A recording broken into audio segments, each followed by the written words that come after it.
তারপর? তো যখন দৌড় দিছে ভাই ওরা আমার ব্যাগটা এনে ধরছে, আমি সেখান থেকে আর বেরোতে পারি নাই। তো একজন এসে সরাসরি এক কথায়, মানে আপনার কাছে তো সবকিছু ডিটেলসেই বলি। ওকে, তারপর? আমার এখানে মানে যখন হাত দিয়ে টাচ করছে তখন আমি সেখানে বসে পড়ি, আমার আর কিছু করার ক্ষমতা নাই। কারণ সেদিন আমি ভাত খাওয়ার পর আমার হাতটা আমি ধুইতে পারতেছিলাম না। আমি জানি না তারা কোন ফাঁকে কি করছে ভাইয়া, সত্যি আমি জানি না। মানে আমি ঘুমের জ্বালায় আমি ভাতই খাইতে পারতেছি না, এরকম অবস্থা। তো সেখান থেকে আমি বলতেছি কি ব্যাপার, আমার শরীর এত খারাপ লাগতেছে কেন। আর আমার প্রেশার সবসময় লো থাকে, তো ও বলতেছে সারাদিন কাজ করছো তো প্রেশার লো হয়ে গেছে, যাও যাই ঘুমাও। আমার ভাই আর কোনো কিছু মাথায় নেই, আমি সিরিয়াসলি যে ঘুমায় গেছি। ফ্লোরে ঘুমাইছি না বেডে ঘুমাইছি আমি সেটাও জানি না, আমি শুধু জানি আমার ঘুম আসছে, আমি ঘুমাইছি। আর আমার ঘুম ভাঙছে সকাল, মানে রাত্রে ঘুমাইছে, আমার ঘুম ভাঙছে রাত সকাল 11টায়। আমার যখন ঘুম ভাঙছে ভাই আমি দেখলাম আমার গায়ে এক টুকরা কাপড়ও নাই। আমি এই অবস্থায় বেডে আর ও আমার পাশে বসে আছে।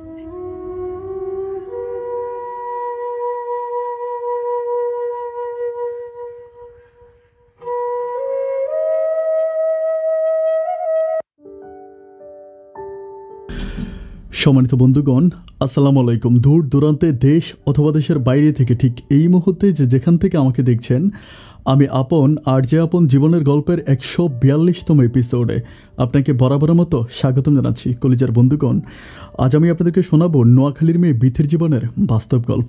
বিথির জীবনের গল্পটা কেমন হতে পারে এটা অনুষ্ঠানের শুরুতেই আপনারা বুঝতে পারছেন। যারা জীবনের গল্প শোনেন, যারা জীবনের গল্প শুনতে পছন্দ করেন, আমি আপন আজ তাদেরকে বলবো আপনারা একটু নড়ে চড়ে বসেন, কেননা আপনারা আজকে আপনাদের জীবনের শ্রেষ্ঠ কোনো বাস্তব জীবনের গল্প শুনতে যাচ্ছেন। এটাই হবে আপনার জীবনে শোনা শ্রেষ্ঠ কোনো জীবনের গল্প। আর তারই প্রমাণ পাবেন গল্প শেষে যখন আমি বিধির সাথে কথা বলবো তখন। বন্ধুগণ, যদি আপনার ক্ষমতা থাকতো, যদি আমার ক্ষমতা থাকতো, আমি প্রত্যেকটা মানুষকে আজকে বাধ্য করতাম এই বিধির জীবনের গল্পটা শুরু থেকে শেষ পর্যন্ত শোনার জন্য। আমি বরাবরের মতো সবাইকে রিকোয়েস্ট করবো যে আপনার গল্প শুরু থেকে শেষ পর্যন্ত শুনবেন এবং গল্প শেষে বিথির কথাবার্তাগুলো শুনে যাবেন। চলেন সবাই মিলে শুনে আসি বিথির জীবনের বাস্তব গল্প। সম্মানিত বন্ধুগণ, আসসালামু আলাইকুম রহমতুল্লাহি ওবারাকাতু। আমার নাম বিথি আক্তার, আমার বাড়ি নোয়াখালী। প্রিয় বন্ধুগণ, আমার জীবনের গল্পটা শুরু করে শুরুতেই আমি আপনাদেরকে আমার পরিবারের ব্যাপারে জানিয়ে রাখি। আমার পরিবারে আমি আছে, আমার বাবা আছে, মা আছে, এছাড়া আছে আমার একটা ছোট ভাই।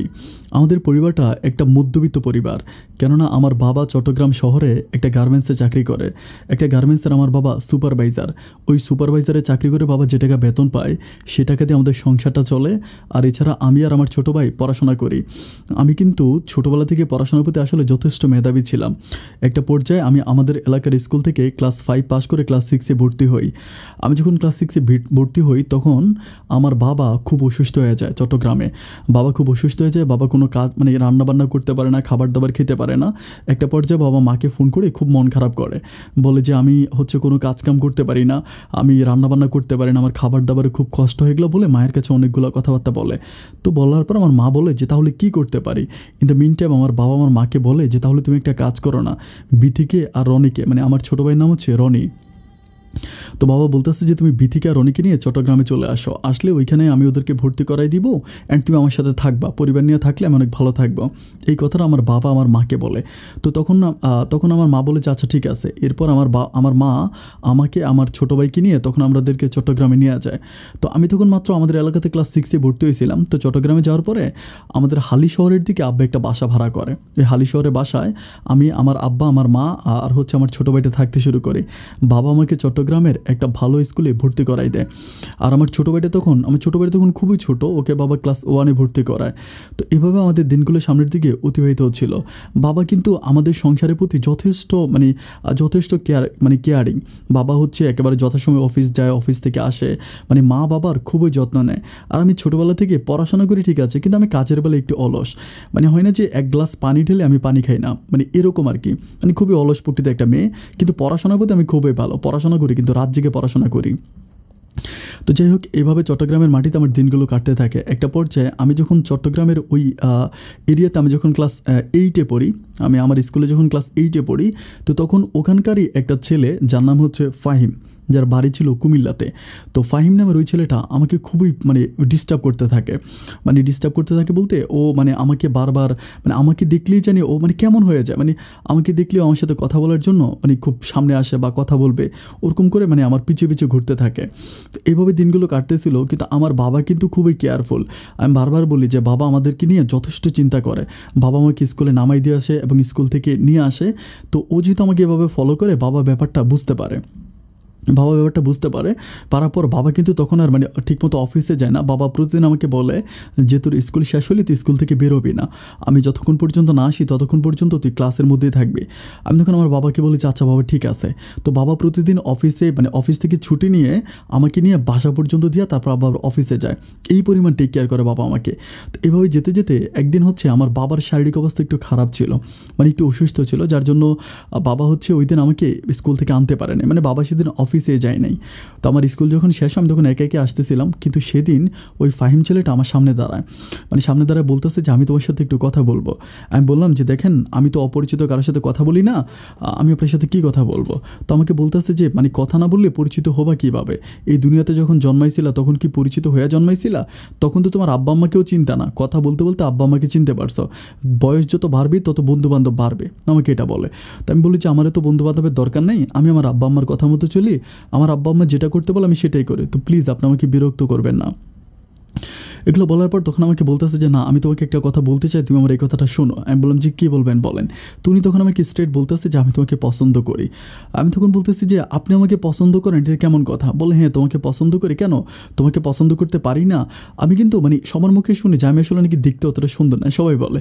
তো যখন কোনো ছেলে আমাকে ভালোবাসি কথাটা বললো, মানে আমি একটু মানে অন্যরকম হয়ে গেলাম আর কি, যে আমাকে কেউ একজন ভালোবাসি বলছে। তো যদিও রাগ হয়, কিন্তু রাগটা আমি প্রকাশ করি না।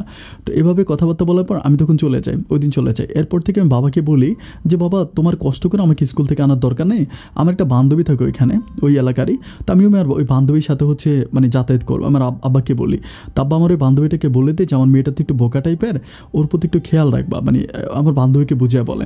তো বলার পর তখন আমার বান্ধবী আমাকে টেক কেয়ার করে। এভাবে যাচ্ছি, কিন্তু এই ফাহিমের বিরক্ত আমার উপরে দিনের পর দিন বেরিয়ে যাচ্ছে। এভাবে যেতে যেতে একটা পর্যায়ে আমার ওই বান্ধবীটা আমাকে বলে যে ছেলেটা অনেক স্মার্ট, মানে আমার বান্ধবী বলতেছে যে ফাহিম কিন্তু অনেক স্মার্ট, অনেক সুন্দর। আর আরেকটা ব্যাপার এখানে আমি বলে রাখি, মানে ফাহিম কিন্তু মানে আমি যে স্কুলে পড়তাম তার পাশাপাশি আরেকটা স্কুল ছিল, ওই স্কুলে ফাহিম তখন ক্লাস 9-এ, আমি যখন ইয়েতে পড়ি, আমি যখন ক্লাস 8-এ পড়ি, ফাহিম তখন ক্লাস 10-এ পড়ে। মানে ফাহিম আমার থেকে 2 বছরের বড় মাত্র, বাট ওকে দেখলে কিন্তু মনেই হয় না যে ও মানে 2 বছরের বড়, মানে দেখলে মনে হয় যেন মানে আমার মানে ইয়ে হবে, যেন আমার চেয়ে অনেক বেশি বড় হবে এরকম। তো যাই হোক, এভাবে দিনগুলো কাটতেছিল। তো একটা পর্যায়ে আমার বান্ধবী যখন আমাকে বলে যে ফাহিম ছেলেটা দেখতে অনেক স্মার্ট, অনেক সুন্দর, এগুলো বলার পর আমার ফাহিমের প্রতি একটু দুর্বল হয়ে যায়, মানে খুব দুর্বল হয়ে যায়। তো দুর্বল হয়ে যাওয়ার পরে একদিন আমি হচ্ছে আমার ওই স্কুল থেকে আসতেছি, তো স্কুল থেকে আসতে তখন আমি ক্লাস 8 থেকে ক্লাস 9-এ উঠে যাই। ও যে আমাকে প্রপোজ করছে, ও কিন্তু আমাকে আর অতটা বিরক্ত করে না, মানে প্রপোজ করছে এই পর্যন্তই। এরপর আমাকে দেখলে শুধু আমার দিকে তাকায় থাকে, আর কিছুই বলে না, মানে আমার দিকে তাকায় থাকে। তো এরপরে আমি যখন মানে ক্লাস 9-এ উঠি, ক্লাস 9-এ ওঠার পরে আমি মানে একদিন মানে একটু হচ্ছে মানে আমরা এখান থেকে কিন্তু রিক্সা দিয়ে যেতে হয়, এখান থেকে রিক্সা দিয়ে হচ্ছে আমাদের বাসা পর্যন্ত যেতে হয়। তো রিক্সা স্ট্যান্ড আমি দাঁড়াই আছি, আমার বান্ধবী আমার বলতেছে কি উঠবি না? আমি উঠতে যাচ্ছি না, মানে আমার টার্গেট হচ্ছে মানে ফাহিমের সাথে কথা বলবো। তো অনেকক্ষণ মানে দাঁড়ায় থাকার পর তখন ফাহিম বুঝতে পারে যে আমি যাচ্ছি না। তো ফাহিম তখন পিছন থেকে এসে বলে একটু কথা বলতে পারি? আমি বললাম হ্যাঁ বলেন। পরে বলতেছে যে আমি যে মানে আমি আর কত বছর তোমার পিছনে করবো, আমি তোকে এত ভালোবাসি অথচ তুমি আমার ভালোবাসাটা বুঝো না। আমি তখন বললাম যে মানে আমার তো ভালোবাসতে ভালো লাগে না, আমার ভালোবাসাকে কেমন জানি মনে হয়। তো আমাকে বলে যে দেখো আমি তোমাকে কোনো দিন কষ্ট দিব না, আমি তোমাকে মাথার মুকুট করে রাখবো, আমি তোমাকে এই দুনিয়াতে স্বর্গের সুখ এনে দিব।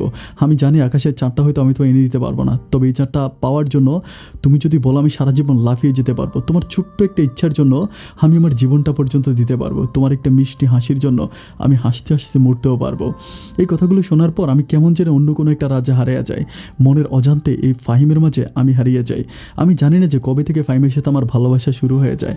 এরপর থেকে ফাহিমের সাথে আমার গভীর একটা প্রেমের সম্পর্ক হয়। একটা মুহূর্ত আমি ফাহিমকে না দেখলে থাকতে পারি না। প্রতিটা মুহূর্ত ফাহিমের সাথে আমার সম্পর্ক যেতে থাকে। এই ব্যাপারগুলো কিন্তু আমার বান্ধবী দেখতে পায়। আমার বান্ধবী একটা হারামির বাচ্চা, মানে হারামি আমি বলি না, ওরা আমি খুব ভালোবাসি, আমার কিউট একটা বান্ধবী। কিন্তু যেটা সত্য এটা তো বলতেই হবে, আমার এই বান্ধবীটা আমার সাথে যতই ফ্রি থাকতো, যতই ভালো থাকতো, কিন্তু আমার মায়ের কাছে গিয়ে আমার পিছনে কুটনামি করতো। আমার মায়ের কাছে গিয়ে বলতো যে মানে আপনার মেয়ে অনেক ছেলেকে পছন্দ করে, অনেক ছেলে আপনার মেয়েকে পছন্দ করে, এরকম করে করে আমার মাকে বলতো। আবার আমার সামনে বলতো না, আমার পিছনে বলতো। বলার পরে একটা পর্যায়ে আমার মা তখন আমাকে মানে আমার আব্বাকে ব্যাপারগুলো বলে যে ওর বান্ধবী বলতেছে ওনাকে কোন ছেলেকে পছন্দ করে বা এই কথাগুলো বলে। তো বলার পর তখন আব্বা একটু টেনশনে পড়ে যায়। মানে আব্বার কথা হচ্ছে যে আব্বা সবসময় তো আমাকে নিয়ে চিন্তা করে, যে আবার ভাবে যে না জানি কি হয়ে যায়, বাবা এগুলো চিন্তা করে। তো চিন্তা করতে গিয়ে বাবা তখন আমাকে একটু বেশি পাহারা দিতে থাকে, কিন্তু এটা আমার অগোচরে। বাবা যে আমাকে পাহারা দেয় এটা কিন্তু আমি বুঝি না। আমাকে পাহারা দিতে দিতে একদিন বাবা দেখে ফেলে যে আমি ফাহিমের সাথে এরকম হাত ধরে হাঁটতেছি। এটা বাবা দেখতেছে। দেখার পরে বাবা তখন আমাকে জিজ্ঞেস করার পরে আমি তখন বলি যে না, আমাদের মাঝে একটা ফ্রেন্ডলি সম্পর্ক, এটাই বলি যে আমাদের মাঝে একটা ফ্রেন্ডলি সম্পর্ক, আর কোনো কিছু বলি না। তো বাবা কিন্তু খুবই মাইন্ড করে। বাবা মাইন্ড করার পরে বাবা তখন ফাহিমদের বাসায় যায়, একদম সরাসরি ফাহিমদের বাসায় চলে যায়। ফাহিমদের বাসায় যাওয়ার পরে তখন আমার বাবা সরাসরি ফাহিমের মায়ের সাথে কথা বলে। ফাহিমদের পরিবারের ব্যাপারে একটু বলে রাখে। ফাহিমের বাবা কিন্তু বিদেশে থাকতো। তো ফাহিম তো উনি ফাহিম তার মাকে নিয়ে এখানে থাকে। তো এরপরে আমার বাবা তখন গিয়া বলে যে আপনার ছেলে আমার মেয়েকে বিরক্ত করে, এটা বলার পরে বিচার দেওয়ার পরে পরের দিন ফাহিম আমাকে বলে যে তোমার বাবা কিন্তু আমার নামে বিচার দিছে আমাদের মায়ের কাছে গিয়ে। আমি তখন বলি কী করবো, বাবা বিচার দিলে তো আমি কিছু করতে পারবো না। তখনও আমার কাছ থেকে আমাকে ভালোবাসে কিন্তু একটু দূরে দূরে থাকে। তো এইভাবে কিন্তু বাবা ব্যাপারগুলো বুঝতে পারতেছে যে আমিও তার প্রতি উইক, আমিও তার প্রতি দুর্বল। তো বাবা তখন খুব টেনশন করে, বলতে কি বাবা চিন্তা করে যে আমার মেয়েটা বাবা কিন্তু আমাকে খুব ভালোবাসতো, বাবার ভালোবাসা আমি কখনো ভুলে বুঝতে পারবো না। তো বাবা চিন্তা করে যে আমার এই মাত্র মেয়েটা, আমার ছোট্ট মেয়েটার যদি কোনো কিছু একটা হয়ে যায়, ছেলেটাকে যেহেতু তার পরিবারে গিয়ে বিচার দিলাম, ও যদি আমার মেয়েটার কোনো ক্ষতি করে, বা বাবা কিন্তু দেখতো যে ফাহিম আমার পিছনে পিছনে ঘুরে বা আমাকে ফলো করে। তো একটা পর্যায়ে বাবা তখন আবারও ফাহিমদের ঘরে যায়।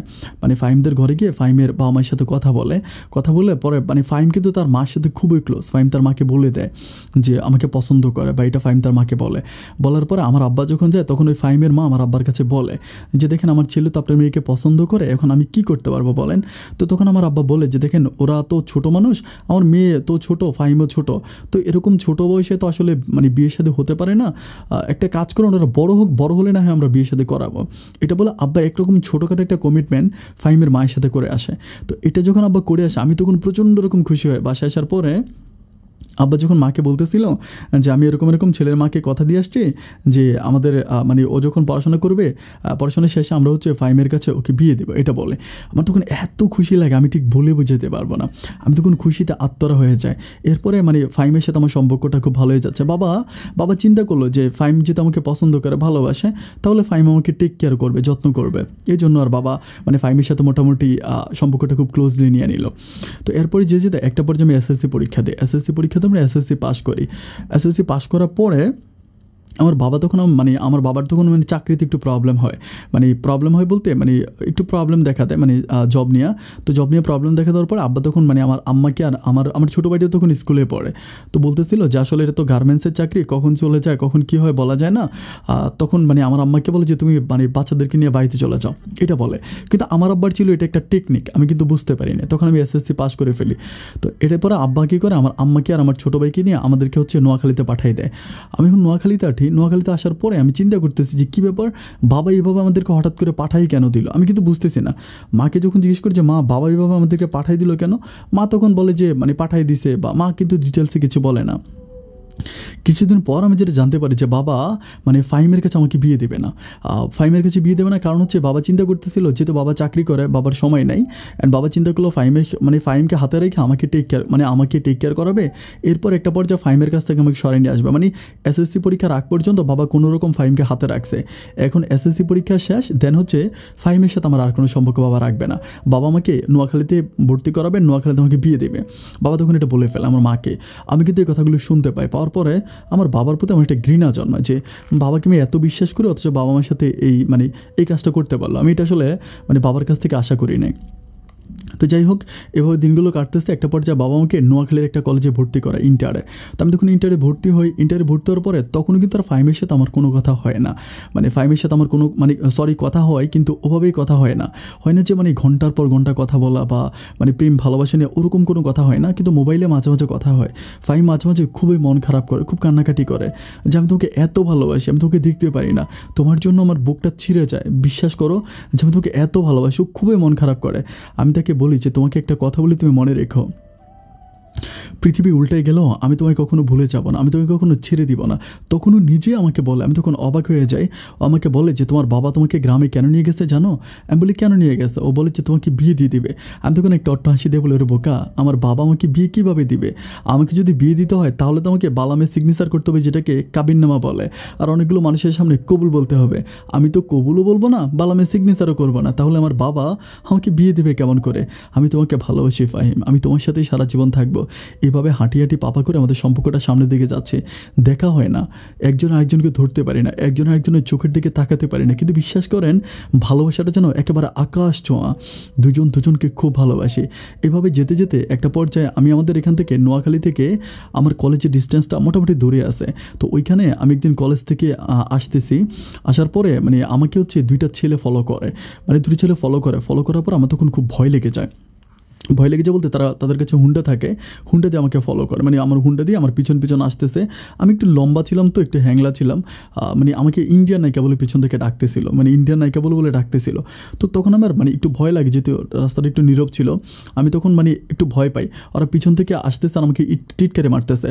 তো আমার তখন খুব ভয় লাগে। আর আমাদের রাস্তাঘাটগুলো একটু নীরব থাকে আর কি, নোয়াখালীর ওই ভিতরের এলাকাগুলো একটু নীরব, অতটা মানুষ টানুষ থাকে না। তো আমি তখন আল্লাহ করতে থাকি যে আল্লাহ প্লিজ আমার সামনে যদি একটা মানুষ পড়ে, একটা ভালো মানুষ পর, আল্লাহ তুমি একটু বাঁচাও। আমি জাস্ট মন খারাপ করি, হচ্ছে আল্লাহকে ডাকতে থাকি। তো যেতে যেতে একটা পর্যায়ে আমি সামনে একটা দোকানের দিকে আসি। দোকানের দিকে আসার পরে আমার একটা কাকাকে আমি দেখতে পাই আমাদের বাড়ির। দেখার পর আমি তখন কাকাকে বলি যে কাকা, আমি তখন একটু কাকাকে বলি যে দেখেন এই ছেলেগুলো আমাকে ফলো করছে, এটা কাকাকে বলে কান্না করে দেয়। তো কান্না করে দেওয়ার পরে কাকা তখন আমাকে বলে আচ্ছা আচ্ছা ঠিক আছে মা, কোনো প্রবলেম নাই, তুই বাড়ি যা, আমি দেখতেছি। তো আমি দেখতেছি যে উনি ছেলেগুলোর সাথে কথা বলে। এখন উনি কে কী কথা বলে এটা তো আমি জানি না। বাড়িতে যাই, বাড়িতে যাওয়ার পর আমি তখন খুব মন খারাপ করি। তো চিন্তা করি যেহেতু উনি বলেছে, এখন তো উনি যেহেতু বলছে তাহলে তো আর কোনো প্রবলেম নাই, আমার কাকা তো বলেই দিছে।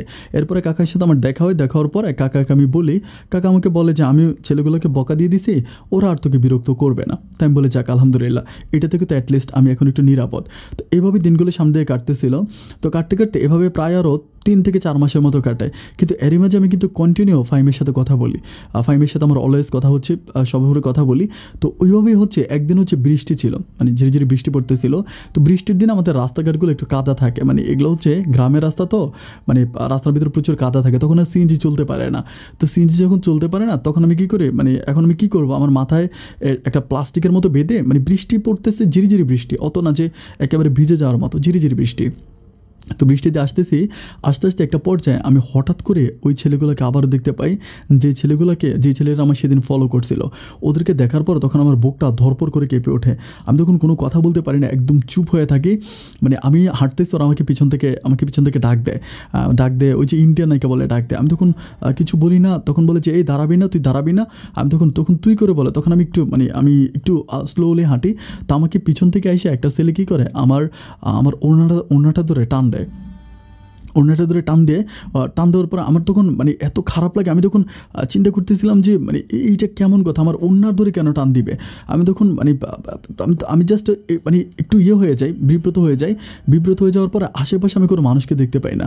অ্যান্ড মুহূর্তের মধ্যে 2টা ছেলে আমাকে জড়ায় ধরে আমার সাথে যে কী করে আমি এটা আসলে মুখে বুঝাইতে পারবো না। আমার শরীরের প্রতিটা অঙ্গে ওরা হাত দিচ্ছে। আমি তখন চিল্লাইতেছি আর আল্লাহরে বলাইতেছি যে আল্লাহ প্লিজ অন্তত একটা মানুষ যদি এই রাস্তা দিয়ে আসে, আমাকে দেখতে পায়, আমাকে যদি এই বিপদ থেকে বাঁচায়। আমি হাউ মাউ করে চিল্লাইতেছি। আমার মনে হয় আমার চিল্লানোর শব্দে আসমান বাতাস কাঁপতেছে, কিন্তু এই ছেলেগুলো হৃদয় কাঁপে না। এবং রাস্তার মধ্যে আমি একটা মানুষও দেখতে পাই না। আমি হাউ মাউ করে কান্না করতে থাকি। কান্না করতে করতে আমি তখন ছেলেগুলোকে ধাক্কা দিয়ে দৌড় দিই, একেবারে দৌড় দিয়ে অনেক দৌড় দেওয়ার পরে আমি একটা বাজারের দিকে চলে আসি। বাজারের দিকে আসার পর আমি আরেকটা লোককে দেখতে পাই। তখন অনেকে জড়াই ধরে আমি কান্না করে দিই। কান্না করে বলি যে দেখেন আমার সাথে এগুলো করতেছে, আমাকে এমনি ধরছে, আমি খুব কান্না করি। তো কান্না করার পর ওই লোকটা লোকটা বল আমাকে আমাকে তখন ওই লোকটাকে দেখার পর ছেলেগুলো চলে যায়। পরে তারা আমাকে বাড়ি পর্যন্ত এনে দেয়। বাড়ি পর্যন্ত এনে দিলে আমি তখন আমার মাকে বলি যে আমি আর পড়াশোনা করব না। আমি মাকে বলেছি আমি আমার কলেজে যাবো না, আমি পড়াশোনা করবো না। কিন্তু মানে মা তখন ব্যাপারগুলো আমার বাবাকে বলে এবং মা তখন বাজারের দিকে আসে, আইসা বাবা মা অনেকের সাথে কথা বলে। তো আমার কথা হচ্ছে আমি আর পড়াশোনা করবো না, যেহেতু আমার সাথে এগুলোই ঘটতেছে আমি আর পড়াশোনা করবো না। তো এরপরে মা বলতেছে যে তোর সাথে এত বড় একটা ঘটনা ঘটে গেল, মানে ওরা আমার সাথে এমন কিছু করছে যেটা আসলে মানে আমি এখানে আসলে বলতে পারবো না এক কথায় যেটা। এরপরে যাই হোক, এরপরে কী হইলো যে আমি তখন মাকে বলি, মা তখন একদিন পরে তখন আমাদের এলাকায় একজন মেম্বার থাকে, ওই মেম্বারের কাছে কি আমার মা তখন বিচার দেয়। মানে যেই লোকটা ওই ছেলেগুলোকে দেখছিল তারা কিন্তু ছেলেগুলোকে চিনতে পারছে। চিনতে পারার পরে তখন আমার ওই মেম্বারের কাছে বলার পরে মেম্বার তখন বলে যে এদেরকে এভাবে ছেড়ে দেওয়া যাবে না, এদের উপর একটা আইনত ব্যবস্থা নিতে হবে, কারণ আমার সাথে এমন কিছুই ঘটেছে যেটা আসলে মানে আইনের ব্যবস্থা নেওয়া উচিত। তো এরপরে আমার মাকে নিয়ে আর আমাকে নিয়ে আমাদের ওই মেম্বার হচ্ছে থানাতে যায়। থানাতে গিয়ে ছেলেগুলার পরিচয় দেয়, ছেলেগুলার পরিচয় দিয়ে তাদের নামে মামলা করতে চায়। কিন্তু সবচেয়ে দুঃখজনক ব্যাপার হচ্ছে ওই ছেলেটা ছিল, ওর বাবা ছিল আমাদের নোয়াখালীতে মোটামুটি খুবই প্রভাবশালী একজন ব্যক্তি, মানে যে ছিল আমার সাথে খারাপ কাজ করতে যাচ্ছিল। তো ওই ছেলে নোয়াখালীর খুবই খারাপ একটা ব্যক্তি, যার জন্য ওই থানা থেকে হচ্ছে আমার ওই ছেলের নামে কোনো মামলা নেয় না।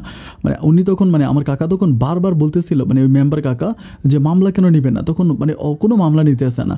তো পরে আমার কাকা করে কি যে চেয়ারম্যানকে ফোন করে, ওই মেম্বার কাকা চেয়ারম্যানকে ফোন করে চেয়ারম্যানের কাছ থেকে ওসির নাম্বার নেয়। তখন উনি ওসিকে ফোন করে চেয়ারম্যানের ওনার ঠিকানা দেয়। ঠিকানা দেওয়ার পরে তখন হচ্ছে একজন আইসা তখন মামলাটা নেয়। আমার কাছে মনে হয় কি যে বাধ্য হয়ে ওরা মামলা নিতেছে, আমরা ওদেরকে জোর করতেছে যে মামলাটা নেওয়ার জন্য, ওরা আসলে মামলা নিতে রাজি নয়।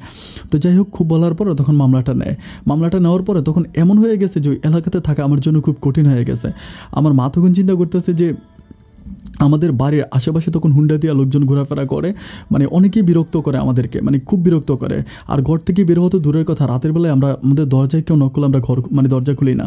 তো আমাদের যেহেতু ছোটো ভাইটা তখন ছোট, তো মা তখন খুব আমাদেরকে নিয়ে খুব বিপাকে পড়ে যায়।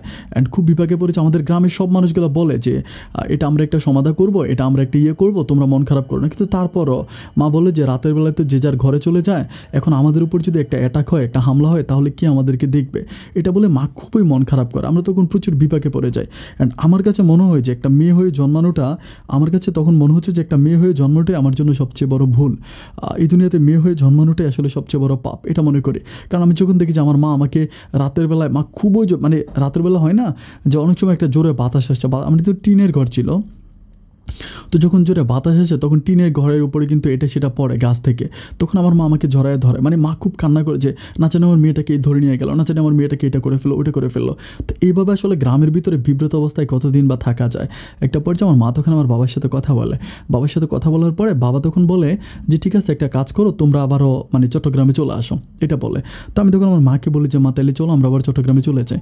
আমি চট্টগ্রামে যেতে রাজি হয়েছি কেন, যে কারণ আমি তো জানি ওখানে ফাইম আছে, আমি ফাইমের কাছে চলে যাবো।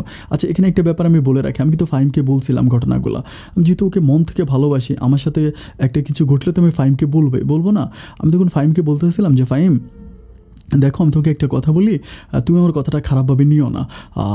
আমি আসলে কিভাবে বলবো তোমাকে, আমার সাথে এরকম একটা ঘটনা ঘটছে, আমি কিন্তু থানাতে মামলা করছি। এখন তুমি যদি মনে করো যে তুমি এমন একটা মেয়েকে বিয়ে করবা না বা এমন একটা মেয়ের সাথে রিলেশন রাখবা না, তখন তুমি আমাকে ছেড়ে দিতে পারো। কিন্তু ও সেদিন আমাকে বলেছিল, দেখো তুমি যদি এই দুনিয়ার সবচেয়ে খারাপ মেয়েটাও হয়ে থাকো, তোমার সাথে যদি সবচেয়ে খারাপ কাজটাও হয়ে থাকে, আমি ফাহিম তখনও তোমাকে বিয়ে করবো, তোমাকে ভালোবাসবো। কারণ আমি তোমার দেহটাকে ভালোবাসি না, ভালোবাসি তোমার মনটাকে। আর তোমার মনে কেউ কখনো টাচ করতে পারবে না। ওর এই কথাটা আমার খুব ভালো লাগে। অ্যান্ড একটা পর্যায়ে তখন আমার মা আমাদেরকে নিয়ে আবারও চট্টগ্রামে চলে যায়। চট্টগ্রামে যাওয়ার পরে তখন আমার ফাহিমের সাথে একদম খুবই ক্লোজ সম্পর্ক হয়ে যায়। তো বাবা তো চেষ্টা করছিল ফাহিমের কাছ থেকে আমাকে সরানোর জন্য, কিন্তু আমি তো আসলে বাবা আমাকে যেখানে নিয়ে যাবে সেখানেই বিপদ, কোথাও আমাকে রাখতে পারে না। তখন ফাইম অনেক বড়, ফাইমও ভার্সিটিতে পড়াশোনা করে, তো আমিও তখন কলেজে পড়াশোনা করি। তো দিনগুলো এভাবে কাটতেছিল। তো তখন আমাদের সম্পর্কটা খুব ক্লোজ হয়ে যায়, কিন্তু একটা ব্যাপার আমি দেখি কি, যে চট্টগ্রামে যাওয়ার পরে ফাহিম আগে আমার প্রতি যে একটা টান ছিল, ভালোবাসা ছিল না, এই ভালোবাসাটা জানি কেমন একটু কমে গেল। আগের মতো করে আমাকে ভালোবাসতেছে না, ভালোবাসার মাঝে একটা গ্যাপ চলে আসছে, অনেক বড় একটা গ্যাপ। আমি তখন চিন্তা করি যে এরকম গ্যাপ কেন হয়ে গেল, ও আমাকে আগে যেভাবে ভালোবাসতো ওভাবে করে কিন্তু ভালোবাসে না। তো দিনগুলো এভাবে কাটতেছে।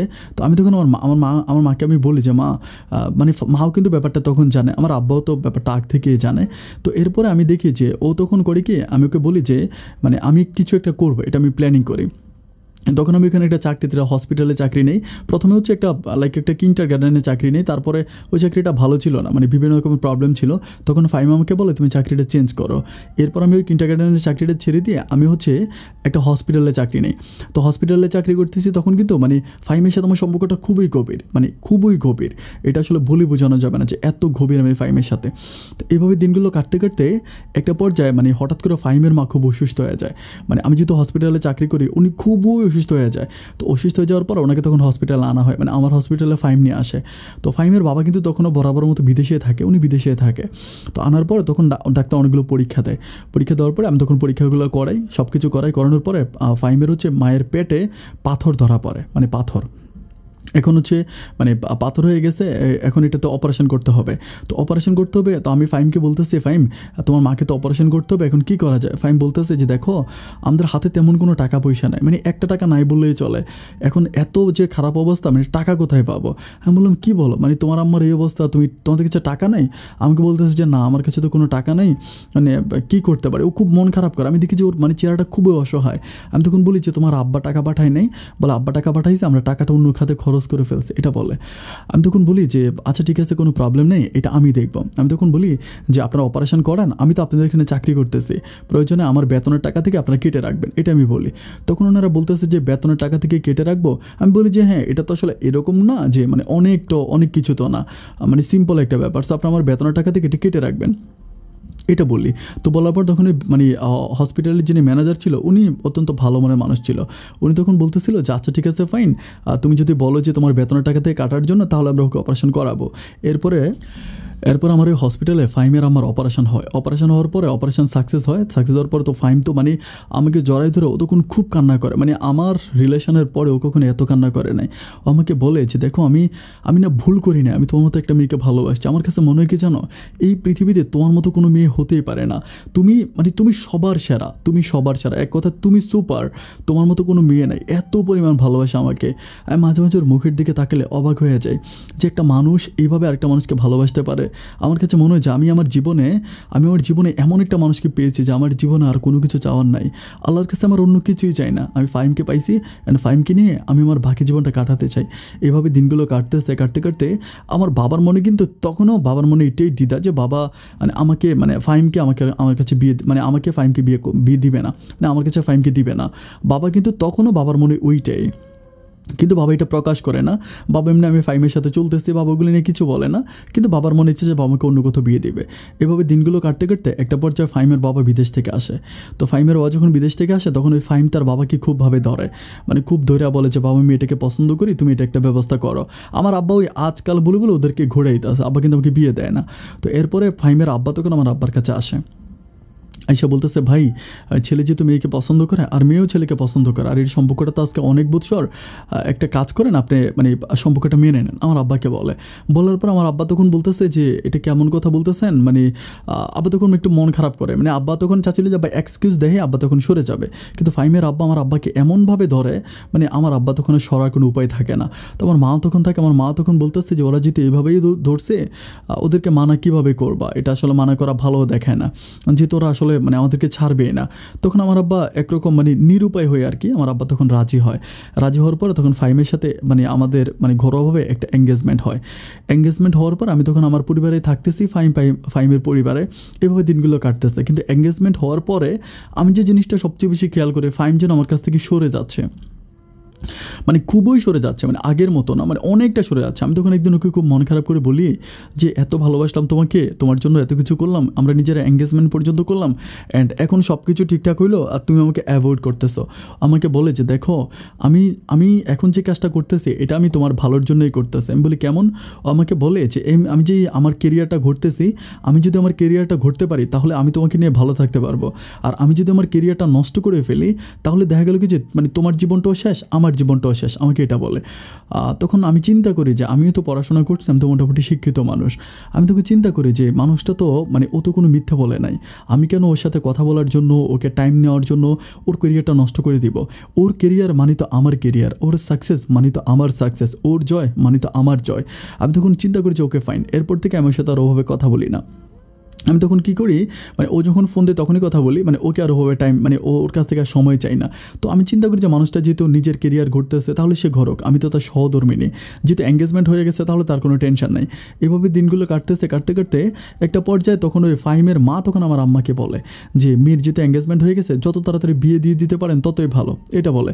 আর আমিও তখন চিন্তা করি যে ফাহিমও কাজকাম নিয়ে অনেক ব্যস্ত থাকে, আমার সাথে কথা বলতে পারে না, এখন এরই মাঝে আবার কী হয়ে যায় না হয়ে যায়, আমার মনের মাঝেও খুব ভয় লাগে। অ্যান্ড একটা পর্যায়ে আমি তখন হচ্ছে ইয়েকে বলি, মানে আমি আমার মাকে বলি যে মা তোমরা আমাকে বিয়ে দিয়ে দাও, মানে ফাহিমের সাথে বিয়েটা করাই দাও, বিয়ে দিয়ে দাও। এরপরে পারিবারিকভাবে তখন হচ্ছে ফাহিমের সাথে আমার বিয়ে হয়।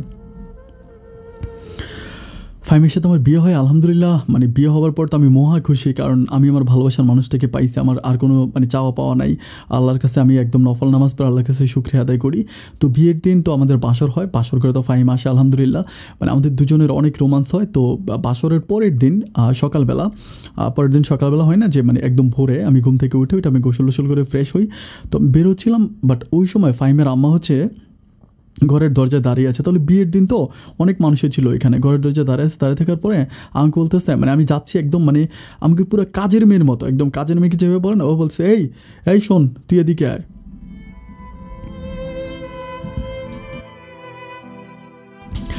একেবারে কাজের মেয়ের মতো, তুই এদিকে আয়, এবার বলে যে তুই এদিকে আয়। তখন এদিকে যাই, তো যেহেতু আমার মা, আমি তখন বলি যে মানে মাই তো মা তো, আর আমি তো মানে হচ্ছে আমার মাও তো আমাকে মাঝে মাঝে তুই করে বলে। তো আমাকে বলতেছে শোন তোর একটা কথা বলে এখানে বস, মানে খুব খারাপভাবে বলে। তো আমি তখন বসার পর বলতেছে তোরা আজকে যে কথাটা বলতেছে এই কথাটা সারা জীবন মনে রাখবি। আমি বলি হ্যাঁ মা কী বলতেছেন বলেন। পরে বলে আমি তোরে কোনোদিনও আমার ছেলের বউ হিসাবে মেনে নিতে পারবো না। আমি তখন অনেকে বলি যে মা এটা কী বলতেছেন, আমার কালকে মাত্র মানে বাসরাত হলো, কালকে বিয়ে হয়েছে, আর আজকে আমাকে বলতেছেন এই কথাগুলো কী বলতেছেন। উনি আমাকে তখন বলে যে আমার ছেলে তোর জন্য পাগল হয়ে গেছিলো, এর লাগে তোরা আমি বিয়ে মানে ছেলের বিয়ে করাইছি, কারণ আমার ছেলে তোর লাগে পাগল হয়ে গেছে, কিন্তু আমি তোরে কোনোদিনও আমার মানে হিসাবে মেনে নিব না, আমি তোরে কোনোদিনও আমার ছেলের বউ হিসাবে মেনে নিব না। আমি তখন বলি যে মা আপনি এটা কেমন কথা বলতেছেন, যে আজকে আমার মাত্র বিয়ে হইলে আপনি আমাকে এরকম কথা বলতেছেন। উনি আমাকে বলে যে একদম সোজা যেটা বলছি এটাই। তো যাই হোক আমি আর কিছু বলি না। তো এভাবে উনি আমার উপর একটু টর্চার করতে থাকে। তো এর পরের দিন মানে আমাদের বাড়ি থেকে কিছু মেহমান আসবে, যেহেতু বিয়ের পরের দিন তো জানেন মানে মেয়ের পক্ষ থেকে কিছু মানুষ আসে। তো মেয়ের পক্ষ থেকে মানুষ আসবে, আমাকে হচ্ছে মানে এখন মানে রান্নাবান্না করতে হবে।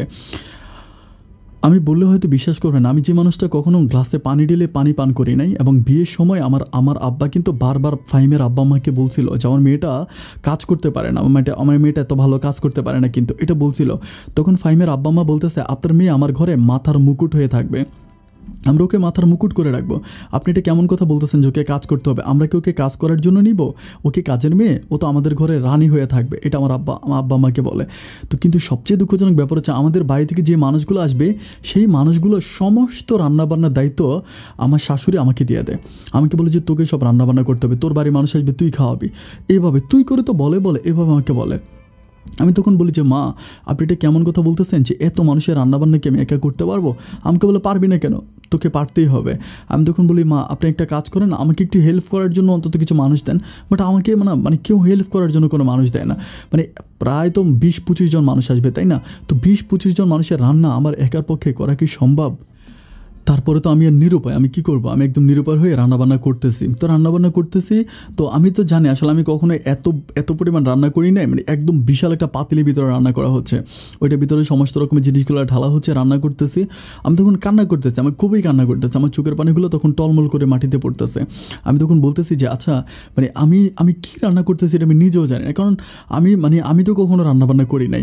মানে এমন হয় যে মানে রোস্ট যে মানে বানায় না, মানে রোস্টের ভিতরে যে মানে দিতে হয়, মরিচ দিতে হয়, মানে শুকনো মরিচ দিতে হয় রোস্টের উপরে, মানে আমি এইটাও পর্যন্ত জানি না, মানে এটাও আমি জানি না। তো যাই হোক রান্নাবান্না কমপ্লিট হলো, আমার বাড়ি থেকে মানুষ আসছে, তো সবাইকে খাওয়াবে। তো যেহেতু যারা আসছে তারা তো সবাই আমার আত্মীয় স্বজন, আমার আব্বা আম্মা, তারপর আমার মামা মামি, তারপরে পাড়া প্রতিবেশী সবাই। এখন মানে ওরা খাইতে বসছে, মানে খাবার মুখে দিয়ে ওরা মানে আমার দিকে তাকায় আছে আমার মা। তো আমার মা যখন আমার দিকে তাকাইছে আমি তখন বুঝতে পারছি যে মানে খাবারটা ভালো হয় নাই। আমি তখন মায়ের কারণে কিছু গেলো, মা তুমি সবাই একটু ম্যানেজ করো, রান্নাটা আমি করছিলাম। তো এটা বলি তো সবাই কোনো কথা বলার আগে মা তখন বলে যে যেমনই হয়েছে আলহামদুলিল্লাহ, আমার মেয়ে রান্না করছে, আপনারা খান, পেট ভরে খান, এটা বলে। তো মা যখন ওভাবে কথাটা বলে তখন সবাই বুঝতে পারে যে রান্নাটা আমি করছিলাম।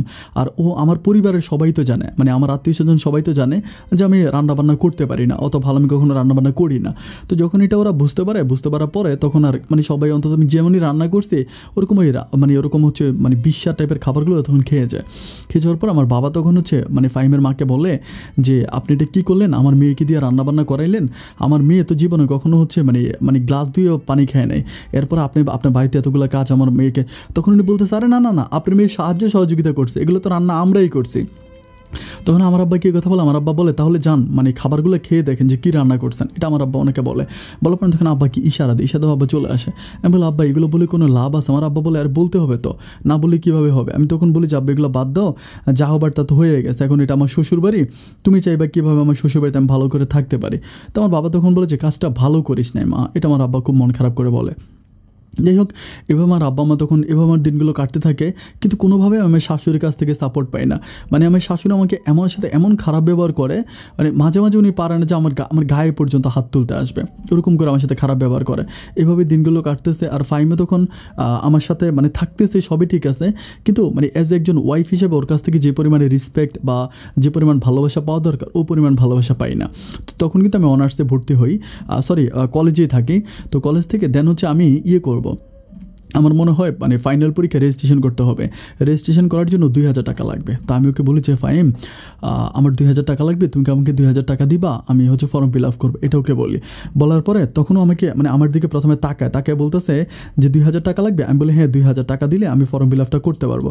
তো আমাকে বলতেছে যে সমস্যা নেই, আমি তোর টাকা দিতে পারবো না, তুই যেহেতু আমার বউ, আমার কোনো আপত্তি নেই, তুই প্রয়োজনে কারোর সাথে ঘুমাইয়া থাইকা তুই 2000 টাকা জোগাড় কর, এরপর তুই ওই টাকা দিয়ে পরীক্ষা দে।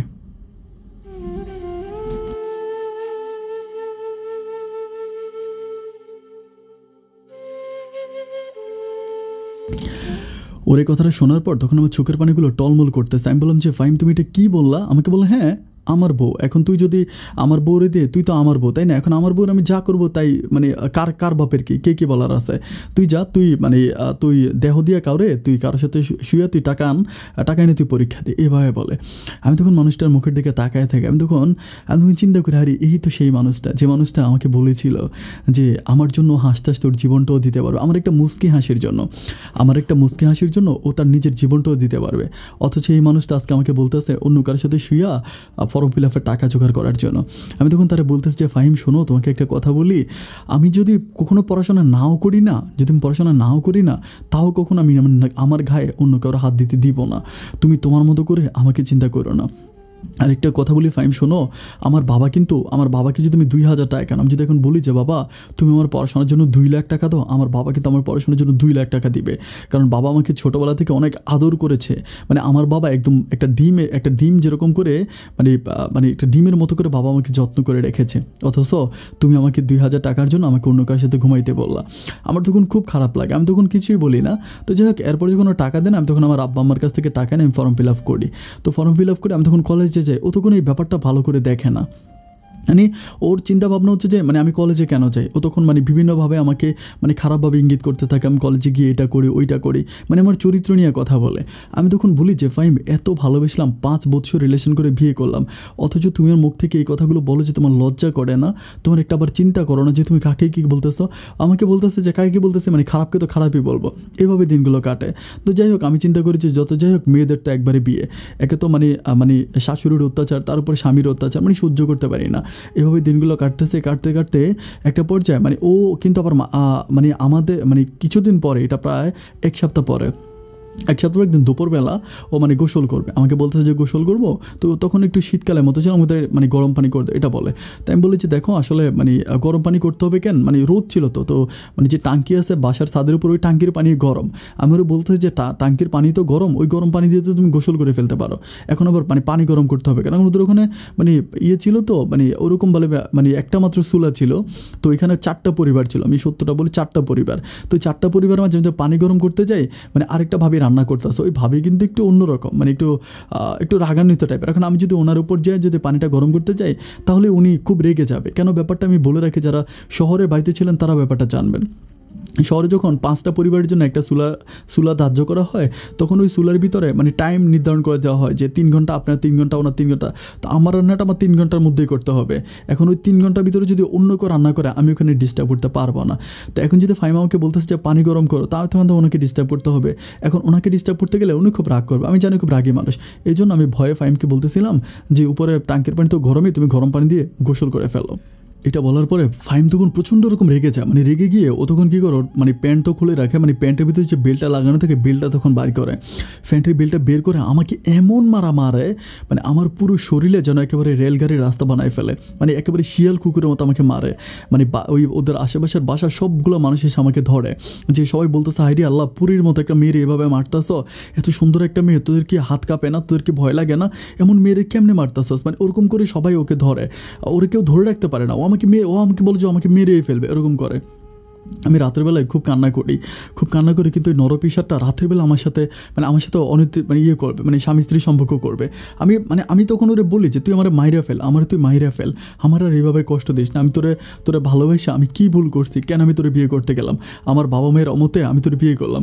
আসলে কিন্তু মানে আমার কিন্তু প্রচণ্ড রকম ভালো ভালো বিয়ের ঘরগুলো আসছিল, আমার কিন্তু এত ভালো ভালো বিয়ের ঘর আসছিল যে মানে ছেলেরা বিভিন্ন মানে বড় বড় দেশে থাকে, লাইক আমেরিকা বা ইউরোপের মতো দেশে থাকে, তারপরে গভর্নমেন্টে চাকরি করে, এত ভালো ভালো বিয়ের ঘর আসছিল।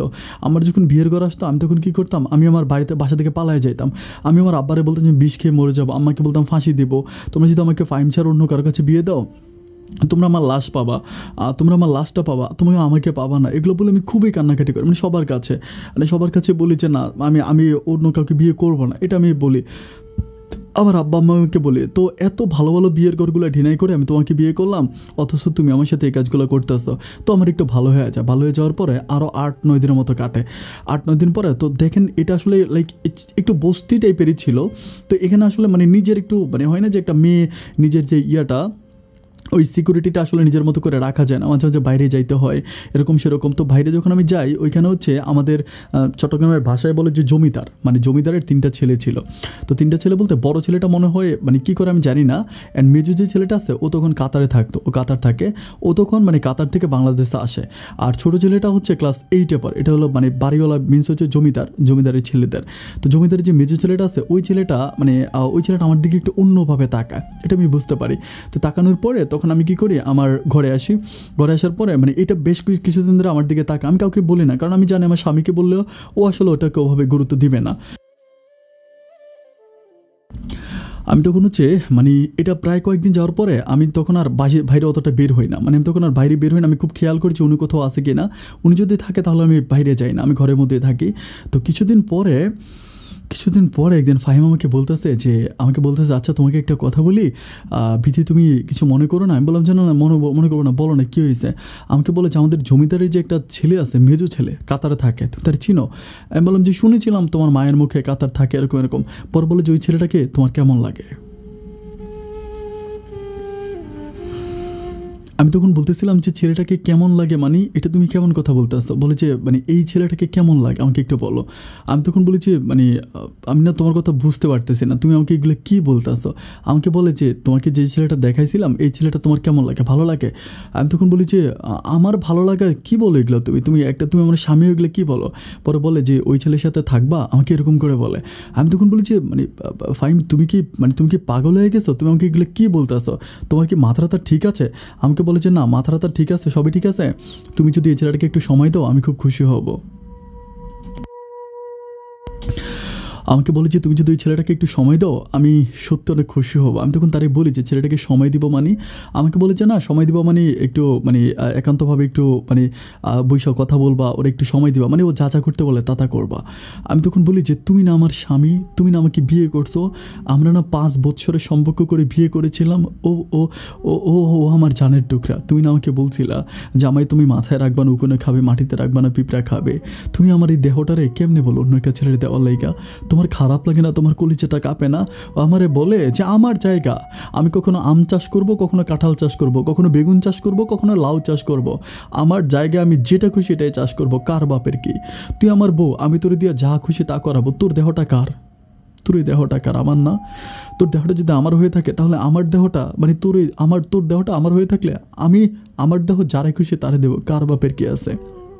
তুই যা, ওই ছেলের সাথে একটা রাত থাকলে আমি খুব খুশি হব। আমি তখন তারে বলি যে ফাহিম, আমার বাবা মায়ের অবতে তোমাকে বিয়ে করছে, আর কত আমাকে অত্যাচার করবা।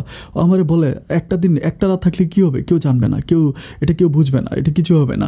আমি তখন বলি যে আমি তখন খুব কান্না করি, মানে প্রচণ্ড রকম কান্না করি, আমি এত কান্না করি যে বলে বোঝাতে পারবো না। তো যাক, রাতটা কেটে যায়। সকালবেলা আমি তখন আর কোনো কথা বলি না। ও তো ওর মায়ের পক্ষে, মানে ও কিন্তু ফাহিম এখন সম্পূর্ণ ওর মায়ের পক্ষে চলে যায়, মানে ও একদম ওর মায়ের পক্ষে থাকে, ওর মায়ের পক্ষ থেকে ও আমার সাথে এই কাজগুলো করে। তো আমি তখন খুব কান্না করে, মানে প্রচণ্ড রকম কান্না করে আমার দিনগুলো এভাবে কাটতেছে। প্রায় 3 দিন পরে আমি তখন আর বাসা থেকে বেরোই না। অনেকে বিশ্বাস করবেন কিনা জানি না, ওদের গোসলখানাটা বাইরে ছিল। আমি গোসলখানায় পর্যন্ত যাইতাম না ভয়ে, যে গোসলখানায় গেলে যদি ওই ছেলেটা আমাকে আমার গোসলখানায় ঢুকে যায়, কারণ আমার স্বামী তো আমার বিপক্ষে।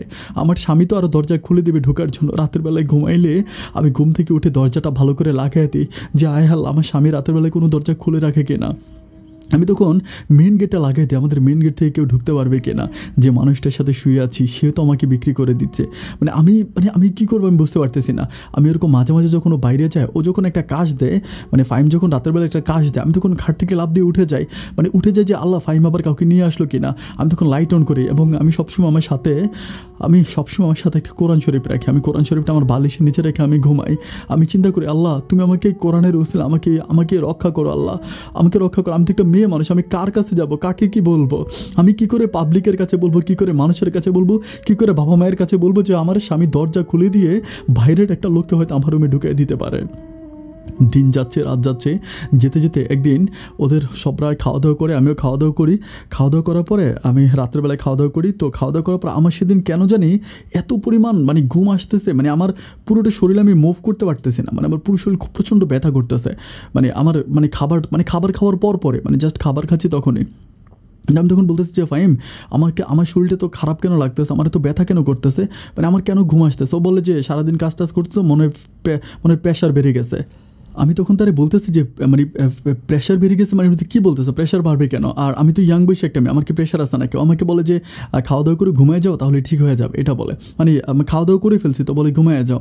তো আমি তখন আমার এমন অবস্থা যে আমি যে নড়বো, আমি যে আমার শরীরটা লাড়াবো, আমার ওরকম শক্তি আমার গায়ে নাই, বা ওরকম কোনো শক্তি আমার গায়ে না। আমি তখন একরকম শুয়ে থাকি ওইখানে, আমি তখন ওই ফ্লোরের উপরে শুয়ে যাই, ফ্লোরের উপরে শুয়ে যাই, আমার তখন আর কোনো হুঁশ নাই, আমি ফ্লোরের উপরে শুয়ে যাই, আমার কোনো হুঁশ নাই। যখন আমার জ্ঞান ফিরে তখন আমি খুব কষ্ট করে, মাথায় একটা ঘড়ি থাকে, আমি প্রথমে কী করি, ঘড়িটাকে একটু সামনে নিই। ঘড়িটাকে সামনে নিয়ে আমি দেখতে পাই যে ঘড়িতে সময় প্রায় 11টার মতো বাজে। আপনি হয়তো বিশ্বাস করবেন না, যখন আমি আমার মাথাটাকে উপরের দিকে উঠে যখন আমি আমার শরীরের দিকে তাকাই, আমি দেখতে পাই যে আমার শরীরে কোনো কাপড় নাই।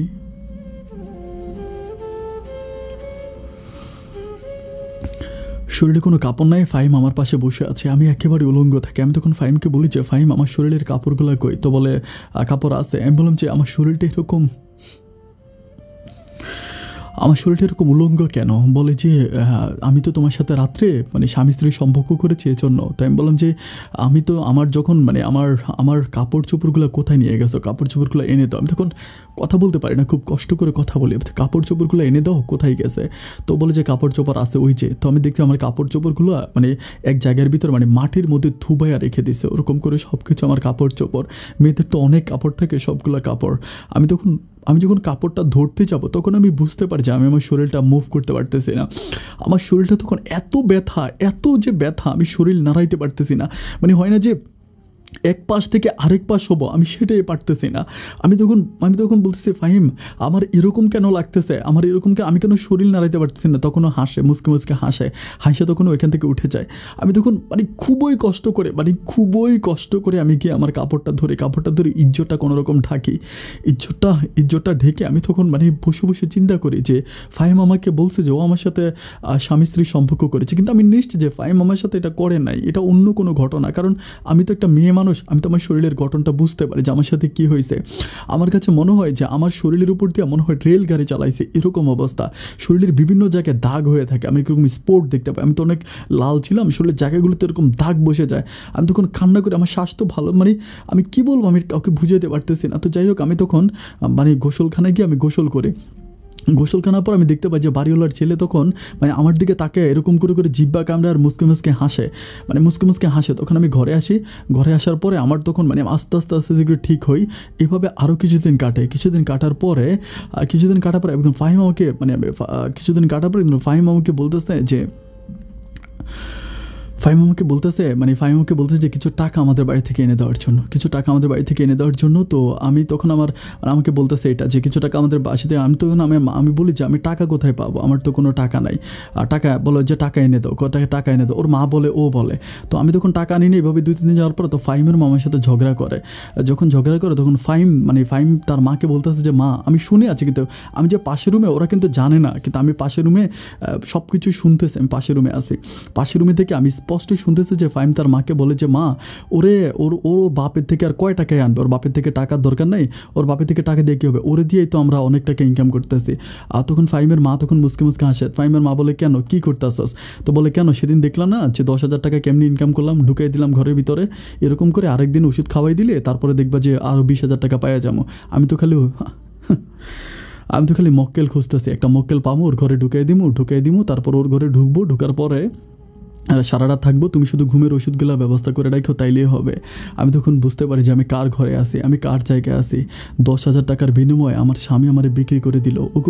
ও পাবলিক, ও দুনিয়াবাসী, তোমরা শুনে রাখো, এ তো আমার সেই স্বামী, যে স্বামী কি না আমার সাথে 5 বছর ধরে সম্পর্ক করেছে, আমাকে ভালোবেসেছে। আমার সেই স্বামী 10,000 টাকার জন্য আমাকে বিক্রি করে দিল। আমি তখন বাড়ির চোখের পানিগুলো ধরে রাখতে পারি না। আমি তখন এই ঘর থেকে বেরিয়ে যাই। বেরিয়ে গিয়ে আমি তখন আমার ওই উকিল মা থাকে, ওই উকিল মায়ের কাছে যাই। উকিল মায়ের বাসায় যাই খুব সকালবেলা। যাওয়ার পরে উকিল মামাকে বলে যে কিরে, তুই এত সকালবেলা কেন আসছিস? আমি বললাম, মা গো, আমি না তোমার মেয়ে, মায়ের ঘরে মেয়ে আসতে কি সকাল আর রাত লাগে? বলে তাও তুই তো সকালবেলা কেন আসছিস? আমি বললাম, মা এমনিতে আসছি। তো আমি তখন ঘরে যাই। ঘরে যাওয়ার পরে তখন ওখানে একটা আপু থাকে, লাবণ্য আপু আর আমার স্বামী ফাহিম কিন্তু একসাথে পড়াশোনা করছে। ওরা কিন্তু দুজনে একেবারে ক্লাসমেট, খুবই ঘনিষ্ঠ, একদম ছোটোবেলা থেকে ওরা একদম বাল্যকালের বন্ধু। তা তখন উনি আমাকে জিজ্ঞেস করতেছে, কিরে বোন, তোর কী হয়েছে, তোর কোনো সমস্যা? ফাহিম তোর কিছু বলছে, তোর কোনো মন খারাপ? আমি বলি, না আপু, আমার কিছু হয় নাই। পরে উনি আমাকে খুব রিকোয়েস্ট করে, তো বল না কী হয়েছে। যখন খুব রিকোয়েস্ট করে তখন আমি আমার কাপড়টা উঠে দেখাই। আমি বলি, দেখো আমার শরীরে এগুলো কিসের দাগ। আমি তখন বলি না যে ও আমার ঘরে আমার 10,000 টাকার জন্য আমার বিক্রি করছে, আমি ওই 10,000 টাকার জন্য বিক্রি করছে এটা বলি না। আমি বলি যে দেখো আমার পিঠে কিসের দাগ, আমার পিঠে এটা কী করছে তুমি দেখো। তখন উনি বলে, ওই মেয়েটা তখন লাবণ্য তখন প্রচণ্ড রকম রেগে যায়, বলে যে তুই ওরে ছাড়বি না, ওরে এই করবি আমাকে। আমি তখন চিন্তা করি যে আমি যদি একবার বলি যে 10,000 টাকার জন্য আমার রুমের ভিতরে টিকিট লাগাই দিছে আমার রাতের বেলায়, আমি শরীর লড়াইতে পারি না, তাহলে তো উনি মনে হয় কী জানি করবে। আমি তখন কোনো কথা বলি না, চুপচাপ ওনার কথাগুলো শুনতেছি। উনি তখন আমাকে বলে যে ঠিক আছে, তুই আমাকে বলে যে, আমি বলে আপু তুমি আমাকে 10টা টাকা দিবা, কারণ তোমাদের এখান থেকে যে কোনো সময় ফাহিম এসে আমাকে নিয়ে যেতে পারে, তুমি আমাকে 10টা টাকা দিবা, আমি আমাদের বাড়িতে চলে যাবো, এটা বলি। তো ওনার কাছ থেকে উনি বলে যে ঠিক আছে, তোমাকে 100 টাকা দেয়। আমি 100 টাকা ভাড়া দিয়ে আমি আমাদের বাসায় চলে আসি। বাসায় আসার পর আমার মা বলতেছে, কিরে তুই কী হয়েছে? আমার চোখ মুখ তখন একদম লাল হয়ে আছে, আমি কান্না করতেছি। আমার মা বলে, কিরে মা, তুই কান্না করতেছিস কেন, কী হয়েছে? তুই আমার বল কী হয়েছে। আমি তখন বলি যে মা, আমি তোমাকে কী বলবো বুঝতে পারতেছি না, তুমি কি আমাকে তোমার ঘরে একটু থাকতে দিবা? আমার মা আমাকে বলে, কেন, তুই ঘরে থাকবি কী হয়েছে তোর? আমি তখন বলি যে মা, আমার না শরীরটা খুব ব্যথা করতেছে, আমার খুবই অসুস্থ, আমাকে একটু তোমার ঘরে থাকতে দাও না মা। তো বলে আচ্ছা ঠিক আছে, তুই থাকবি তো, তুই তো আমার মেয়ে না, তুই থাক। তখন আমি আমার মায়ের ঘরে থাকি। তো থাকার পর আমার মা তখন আমাকে খুব বোঝায় যে তুই মন খারাপ করিস না, তুই এভাবে আমার মা আমাকে বোঝায় যে তুই তো নিজের ইচ্ছায় বিয়ে করে ফেলেছিস, আমাদের তো কোনো দোষ নাই। প্রিয় বন্ধুগণ, আপনারা হয়তো অনেকেই কথাগুলো বিশ্বাস করেন, আমি জানি। অনেকের কাছে হয়তো মনে হয় যে আপন ভাই যে কথাগুলো এগুলো কতটুকু সত্য। আমি এরপর থেকে মেয়েটার সরাসরি তার মুখ থেকে বাকি গল্পগুলো শুনবো। চলেন সবাই মিলে তার মুখ থেকে, তার বাপের বাড়িতে যখন সে গিয়েছিল এরপর থেকে তার জীবনে কী নেমে আসছিল, এটা সরাসরি তার মুখ থেকে শুনবো। চলেন তার মুখ থেকে শুনে আসি। এর মধ্যে ভাই আমি কারো কাছে এই কথাগুলো বলিই নাই যে আসলে মেইন কি কারণে আমি চলে আসছি। আমার কাছে সবাই জিজ্ঞেস করে, ভাই সংসারে অশান্তি হয় সেজন্য কি কেউ স্বামীর ঘর ছেড়ে যাচ্ছে? একটু চেষ্টা করো, জুন মাসে বিয়ে হয়েছে, এখন অক্টোবর মাস, এই কয়েক মাসের মধ্যে তুমি চলে আসলা। আমার কি এতটুকু ধৈর্য নাই? ভাই কারণ আমি বুঝাইতে পারতেছি না আমি আর কতটুকু ধৈর্য ধরবো, যেখানে আমার হাজবেন্ড আমার বিক্রি করে দিচ্ছে। তারপর ভাই এরকম আমি এই কাছে আসি, ও একদিন দুদিন পর পরই আসে, আইসা আমার মায়ের হাতে পায়ে ধরে কান্নাকাটি করে, আমার আব্বুর হাতে পায়ে ধরে কান্নাকাটি করে, ওরে ছাড়া আমি বাঁচবো না, ওরে আমি নিয়েই যাব। ওর চিন্তা হচ্ছে এই না যে ওর সাথে কি হয়েছে। তো ওরে মারধর করছি, আর কখনো করবো না, ওরে দিয়ে দেন, আমার ভুল হয়েছে, আমি আর কখনো ওর গায়ে হাত তুলবো না, আর আমি কখনো তুই করেও বলবো না, ওরে ফেরত দিয়ে দেন। কিন্তু আমি ভাইয়া যাবো না তো যাবোই না, আমি বলছি আমার যদি তোমরা নেওয়ার চেষ্টাও করো যে ওর কাছে দিয়ে দিব, তাহলে মনে করো যে আমার মরা লাশটা দিব, আমি ওর কাছে যাবো না। এগুলো বলার পরে আমার আব্বু আম্মার আমার কোনো প্রেশার দেয় না, তারা বলতো, বাবা তুমি আগে পরীক্ষাটা শেষ করো, পরীক্ষা যেন ভালো হয়, পরীক্ষা যেন ভালো হয়, তুমি আগে পরীক্ষাটা শেষ করো, দেন তুমি যাও বা না যাও ওটা পরের চিন্তা, এরকম বলছে। তো ও কি করতো ভাই, আমার পরীক্ষার যে সেন্টার ছিল ওইখানে যে ও সিন ক্রিয়েট করতো পরীক্ষার হলের সামনে, আজকে তো হ্যান ত্যান। তো তখন ভাইয়া আমার একটা ফ্রেন্ড আছে, ঠিক আছে, আমার ফ্রেন্ড আমার পড়ায়, ঠিক আছে, কিন্তু আমি ওরেও জানতে দেই নাই যে আমি ওর সাথে, আমার হাজবেন্ডের সাথে ঝগড়া করে এই বাসায় চলে আসছে। আমি মনে করছি ব্যাপারটা একান্তই আমার পার্সোনাল, আমি কাউরে জানাবো না, ওকে। আমার ফ্যামিলি জানলে জানবে, আমি আর কাউরে জানাবো না, আমি আর কারোর কাছে ছোট হইতে পারবো না, এরকম একটা চিন্তা ভাবনা ছিল। তো একটা কথাই বলে যে 5টা বছর রিলেশন কি এমন হয়েছে যে 3-4 মাস সংসার করে চলে আসছে মেয়ে। যাই হোক ভাই, আমি আমি তখন পরীক্ষা দিতে যাই, তখন করছে আমার মানে কলেজের ফ্রেন্ডদের মধ্যে আমরা ছিলাম, আমি, শাকিল, সোহাগ আর তনিমা, আমরা 4টা ফ্রেন্ড, আমরা এই 4জন একসাথে থাকতাম সবসময়, আমাদের গ্রুপ স্টাডি একসাথে হইতো, ঘুরতে গেলে একসাথে, মানে সবকিছু আমাদের একসাথে।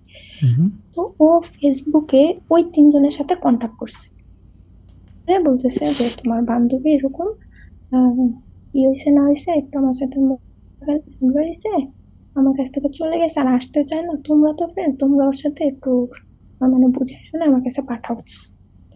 তো আমি পরীক্ষা দিতে গেছি, আমারে সোহাগ বলতে যে কি রে, ওর 5 বছরের রিলেশন, আর তুই সেই জায়গায় বিয়ে করে 1 বছর সংসার করলি না, তুই চলে আসছিস, তুই আবার ফেরত যা, সংসারে ঝগড়া ঝামেলা হয় হ্যান ত্যান এগুলো বলছে। তো বাকি 2জন মানে শাকিল আর পূর্ণিমা বলছে কি ভাইয়া আমরা কিছু বলতে পারবো না, আপনার পার্সোনাল ম্যাটার, ও যেহেতু আমাদের জানায় নেই, ওরটা ওর কাছে সিক্রেট থাক, আমরা আর ওই বিষয়ে কিছু বলবো না। কিন্তু সোহাগ এটা নিয়ে একটু বাড়াবাড়ি করলো আর কি, ও বললো যে থাক, একটু বুঝাই দেখি, অনেক সময় কি ফ্যামিলি যেটা পারে না সেটা ফ্রেন্ডরা পারে, হয়তো বা ফ্যামিলি ওরা বুঝাইতে পারতেছে না, আমরা ফ্রেন্ড হিসেবে ওরা বুঝাইতে পারবো। তো আমরা কি করলাম ভাই, একটা মানে পরীক্ষা দিয়ে বেরোইছি, অনার্সের পরীক্ষা তো মানে দুপুরে শুরু হয়, বিকাল 5টায় শেষ হয়, 5টা বাজে আমি পরীক্ষা দিয়ে বেরোইছি, সেদিনও যে সামনে আর একটা ফ্রেন্ডের নিয়ে দাঁড়ায় আছে, আমি ভাই তারে দেখছি, দেখার পর আমি অন্যদিকে হাঁটিনি, আমি তার কাছেই গেছি আগায়, আমি ভাই এতটা নির্লজ্জ, আমি মনে করি আমি কোনো জন্তু জানোয়ার, নাহলে আমি এই কাজগুলো করিনি। আমি ওর সামনেই গেছি, আমি যা বলছি কিছু বলবা, ও বলতেছে আমি তোমায় নিতে আসছি, আমি বলছি আমি তোমার সাথে যাবো না, আমি তোমার সাথে কোনো সিনক্রেট করতে চাই না, তুমি এখন পর্যন্ত আমার হাজবেন্ড, আমি তোমার নামে কারো কাছে খারাপ কথা বলিনি আর বলতেও চাইনি, তুমি চলে যাও। ও তখন বলতেছিলাম যাবো। আর ভাইয়া রাস্তায় ভাবে ভিক্ষা করে না, ও সেইভাবে রাস্তায় বসে কান্না করতেছে, আমি ওর দিকে তাকাইয়া হাসতেছি যে আল্লাহ, এই মানুষটা কিছুদিন আগে আমার অন্য কারো কাছে বিক্রি করে দিয়েছে, আর সে এখন কি ড্রামাটাই না করতেছে। গ্রেট অভিনেতা। তো তারপর? আমি তখন মানে ওইখানে আমার হাতে আমার যে ফাইল পত্র ছিল, আমি ওগুলো ঢিলমেলা ফেলে দিয়ে আমি হাঁটা শুরু করছি, ধ্যাৎ তেরিকা আর প্যারা ভাল লাগে না, আজকে মরেই যাবো, এরকম টাইপের একটা চিন্তা ভাবনা নিয়ে আমি হাঁটা শুরু করছি।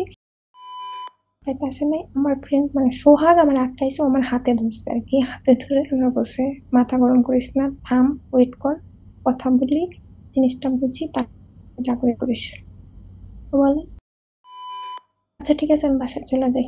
ওর ফ্রেন্ড ছিল সাথে, সেই ভাইয়াও বলতেছে আমরা বাসায় চলে যাই, তুমি থাকো, তোমার নিতে আসবো না, তোমার এত ডিমান্ড, তোমার এত রাগ, এত জেদ, এরকম বলতেছে। বলতে সোহাগ, তোমার বান্ধবী না একটা চরিত্রহীন মহিলা, ও ভালো মেয়ে না, ও ভালো মেয়ে হয়তো তুমি ওর হাতটা ধরতে পারতা। তখন সোহাগ আমার হাতটা ছাইড়া দিয়া ভাইয়া ওই রাস্তার মধ্যে ওর একটা চড় মারছে, চড় মেরা বলতেছে ভাই শুনেন, আপনার কাছে আমার বান্ধবী যাইতে চায় না, তো আমার কলেজের নাম তোমার কাছে যাইতে চায় না, তার পর্যাপ্ত কারণ আছে সেটা এখন বুঝতেছি, তোমার ব্যবহারের কারণে ওর হাতটা ধরছি যাতে ও পাগলামি করে চলে যেতেছে, যাইতে না পারে, সেখানে তুমি ওরে দুশ্চরিত্রা বলতেছো, তাই তোমার কাছে আমার বান্ধবী যাওয়ার দরকার নেই, তুমি এখান থেকে চলে যাও। পরে ও সিরিয়াসলি ওখান থেকে চলে গেল। যাওয়ার পরে ওরা 3 জন মিলে আমার একটা রেস্টুরেন্টে বসাইছে। বসানোর পরে বলতেছে আমরা 4 জন জানবো, আর কেউ জানবে না তোর সাথে কি হয়েছে। সত্যি করে বল কি হয়েছে, কেন তুই যাইতে চাস না? অবশ্যই কোনো মেজর প্রবলেম আছে যার কারণে তুই যাইতে চাস না। ভাইয়া ওরা আমারে রাত 8টা পর্যন্ত রেস্টুরেন্টে বসায় রাখছে, না বললে যাইতে পারবি না, কি হয়েছে। আমি তারে মানে ওদের আমি যতই বুঝাই যে ওরা আমার গায়ে হাত তুলছে, আমার মারধর করছে, আমার খাবার খাইতে দেয় না, আমার টাকা পয়সা দেয় না, আমার বাসা থেকে বেরোতে দেয় না, পড়তে দেয় না। ওরা বলে এরপরও আরো কিছু আছে, কারণ এসবের জন্য কোনো মেয়ে সংসার ছাইরা আসে না। তারপর 5 বছরের প্রেমের সম্পর্ক, সে তো ছাড়বেই না। তারপর পরে আমি এক পর্যায়ে অনেক রাগ হয়ে বলছি কি শোন, আমি ওর কাছে যাইতে পারবো না, কারণ ও একজনের কাছে 10,000 টাকার বিনিময়ে আমার বিক্রি করে দিছে। ফুহ, তারপর এই কথাটা বলে আমি সেখান থেকে উঠে চলে আসছি। মানে এরপর আর ওরা কিভাবে আসছে, মানে আমার সব বাসাই দূরে, সেন্টার থেকে সবাই এক বাসেই আসে, কিন্তু সেদিন আমি একা চলে আসছি। এরপরে ভাইয়া আমি বাসায় আসলাম, আমার আর একটা পরীক্ষা বাকি ছিল, জাস্ট একটা পরীক্ষা। তখন শাকিল আমার ভাইরে পড়ায়, ও আর কি হঠাৎ করে আমাদের বাসায় আসে। এই বাসায় শাকিলটা এসে হচ্ছে তোমার আমার বন্ধু, তাই তো? হ্যাঁ, শাকিলটা আমার বন্ধু। হুম হুম, হুম। ভাইয়া এই শাকিলের জন্য আপনি মানে ও একটা খুবই দরিদ্র একটা ছেলে। মানে ও অনার্সে ভর্তি হয়েছে, ও বাংলাদেশের যে মিনা বাজার, ওইখানে ও চাকরি করতো, ওইখানে মোটামুটি 8-9 তোমার হাজার সাথে টাকা আমি বেতন একটু পাইতো। একটু বলি শোনো, তোমার সাথে যেটা ঘটেছিল এটা তো শাকিল জানতো, শাকিলকে তো বলেছিলা। এটা তো ভাইয়া আমি যখন মানে পরীক্ষা দেওয়ার পরে ওদের না না, আমি 3 জনকে বললাম যে ওই একসাথে 4জন বলছিলাম যে ঘটনা। রেস্টুরেন্টে বসছিল ওই 4জনের মাঝে শাকিল ছিল না? হ্যাঁ হ্যাঁ, শাকিলও আচ্ছা, ছিল হ্যাঁ হ্যাঁ, তুমি ওইখানে। একটু একটু হারি অফ করো, তারপরে বলো। জি, তারপরে ভাইয়া ওইখান থেকে সেখান থেকে আমি বাসায় এসে ও আর কি হঠাৎ করে আমাদের বাসায় আসে, আসার পরে মানে ও তো আমার ভাইরে পড়ায়, আমাদের বাসায় আসতেই পারে। তো হঠাৎ করে আসে, এমন টাইমে আসে যেটা আমার আসার কোনো কথাই না। হুম হুম মানে বিকালে আমার আম্মু সব সময় বিকালে আসরের পরে আমাদের বাসার পাশে একটা মাঠ আছে, ওই হুম হুম মাঠে হাঁটতে যায়, আমার ভাই ওই মাঠে খেলতে যায়। আমার ভাই তখন ক্লাস 4-এ পড়ে, 3 বা 4-এ পড়ে, হ্যাঁ 4-এ পড়ে এরকম। হুম হুম ওই মাঠে হাঁটতে যায় আর আমার ভাই খেলতে যায় আসর থেকে মাগরিবের এইটুকু সময়। হুম হুম। শাকিল হঠাৎ করে ওই টাইমে আমার বাসায় আসছে, আমার কলিং বেল চাপছে। আমার কলিং বেল চাপতেছে, আমি অবাক হইলাম, আমি বলছি কে? তো বলতেছে আমি। তখন বলছি তুই এখন আসছিস কেন? তখন বাসায় নেই, আমার ভাইয়ের কথা বলতেছি, বাসায় নেই তুই পরে আসিস। ও বলতেছে যে আমার একটু ওয়াশরুমে যেতে হবে, আমি মাঠে আসছিলাম, আমি তো মাগরিবের পরে পড়াই, আমি মাঠে আসছিলাম, এখন ওয়াশরুমে যেতে হবে, এই জন্য আমি আসছি। আমি কি জানি জানলি বাসায় নেই বা কিছু একটা, তুই দরজা খোল। আমি ভাইয়া চিন্তা করছি যে ও তো আমার ফ্রেন্ড, দরজা খুলছি। ভাইয়া আমার মেইন দরজাটা আমি খোলা রাখছি, দেখেন মানে আমার ভিতরে তো আগে থেকেই একটা ভয় আছে যে আমি ইফটিজিং এর একটা শিকার হয়েছিলাম, এরপরে ফরহাদ আমার সাথে এরকম একটা ঘটনা ঘটেছে। হুম হুম আমি তো এমনিতেই একটা মানে কি বলবো, মানে এখন ছন্ন ছাড়া মানুষ হয়ে গেছে, আমার ভিতরে সারাক্ষণ ভয়ই। তো হুম সেখানে আমি মেইন দরজাটা খোলা রাখছি যে সিঁড়ি দিয়ে কেউ উঠানামা করুক, আমাদের দোতলা বাসা, সিঁড়ি দিয়ে কেউ উঠানামা করলে দেখতে পারবে বা হঠাৎ আমার আম্মু আসতে পারে, এই জন্য আমি দরজাটা খোলা রাখছি। আমি আমার বেডরুমে এসে বসছি, ও ভাই টয়লেট থেকে আসছে, এসে আমার পাশে বসছে, বসে বলতেছে আচ্ছা তুই যে কালকে ঘটনাটা বলছিস সেটা কি সত্যি? আমি বলছি দেখ, একটা মানুষের সাথে এরকম ঘটনা ঘটলে ওই মেয়েটা চায় ওটা ধামা চাপা দিয়ে রাখতে, তাই না? ওটা তো আর কেউ সে ফ্ল্যাশ করে না যে আমার বদনাম হবে। সেইখানে আমি তোদের কাছে কথাগুলো বলছি আর তোরা বলতেছি যে এটা সত্যি কিনা, আমি না নিচে ঢোল পিটাবো। ও তখন বলতেছে তাহলে আমি তোরে বিয়ে করবো। তারপর আমি তোরে কেন বিয়ে করতে যাবো, আমার তোরে তো বিয়ে করার কোনো প্রয়োজন নেই, কনফার্ম। কিন্তু আমি তোরে বিয়ে করতে যাবো কেন, তুই তো আমার ফ্রেন্ড।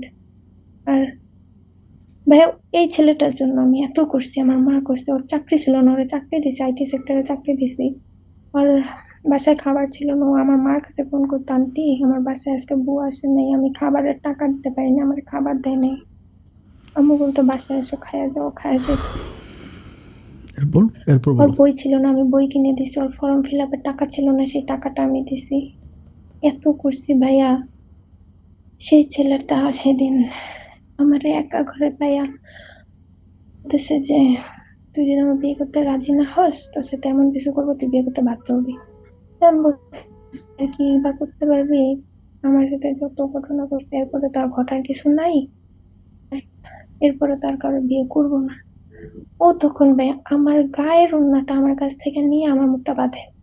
আমি ভাই ওখান থেকে কবুতরের মতো ছটফট করতেছি, আমি ওরা মানে হাত দিয়ে খাওয়া চাইতেছি, মানে কি করবো আমি, এইরকম অবস্থা, আমি নিজের কন্ট্রোল করতে পারতেছি না, যে আমি ওর কাছ থেকে ছুটতে চাইতেছি। ও ভাই ওই অবস্থায় আমার বিছানায় ভাইয়া, এই বিছানায় বসে আমি ওটা ভাত খাওয়াইছিলাম, এইখানে বসে ভাই আমি ওটা পড়া বুঝাইছি, আমি ওরা বলছি যে ভাই তুই আমার friend, আমি তোর জন্য এত কিছু করছি, সেই তুই আজকে আমার সাথে এরকম একটা ঘটনা কেমনে ঘটাই দিলি। সেখান থেকে ও ওর কাজ শেষে উঠে চলে গেল। এরপর আর ও আমার সামনে কোনোদিন আসে নাই, কোনোদিন আসে না ভাইয়া। আমার রুমের দরজাটা খোলা, অথচ সেদিন একটা মানুষও আসে নাই। আমি ভাই একা ঘরের ভিতরেও চলে যাওয়ার পরে আমি দরজাটাও লাগাই নাই, আমি চিৎকার করতেছিলাম, আমি আমার মাকে ডাকতেছিলাম যে মা আজকে যদি আমার কাছে একটা ফোন থাকতো, আমি তোমার ফোন করে ডাকতাম যে শাকিল বাসায় আসছে, ফোন নাই যে আমি তোমার ফোন দিব। আমার সাথে একের পর এক এই আমি নিজের কন্ট্রোল করতে পারতেছি না ভাই। আমি সেদিন রাত্রে মোটামুটি 10 থেকে 12টা খাই, খাওয়ার পরে ভাই আমি মনে হয় মানে আজরাইল আমার নিতে চায় না, এতগুলো ওষুধ খাওয়ার পর আমার কিছুই হয় নাই, আমি শুধু সারাদিন ঘুমাইছি, সারা রাত ঘুমাইছি। এরপরে ভাই লাস্টের পরীক্ষাটা দিই, সেই পরীক্ষায় আমি শাকিলের হলে পাই না, ও আমার আগে গেছে বা কিছু একটা বের হইছে, ও হয়তো বা আগে পরে, আমি ওটা পাই নাই, আমি ওরে আজ পর্যন্ত আর ধরতে পারিনি, আজ পর্যন্ত আমি ওরে ধরতে পারিনি। ইনফ্যাক্ট ওর বাড়ি বরিশাল চলে গেছে। এরপরে আমি অনেক চেষ্টা করছি ওর সাথে যোগাযোগ করার, মানে আমি এই জিনিসটা চাইছি যে ওর সাথে ভালোভাবে কথা বলে ওর সাথে ফ্রেন্ডশিপটা রাখবো, যে হ্যাঁ তুই আমার বিয়ে করতে চাইছিস, তুই আমার বিয়ে করবো, আমি রাজি আছি।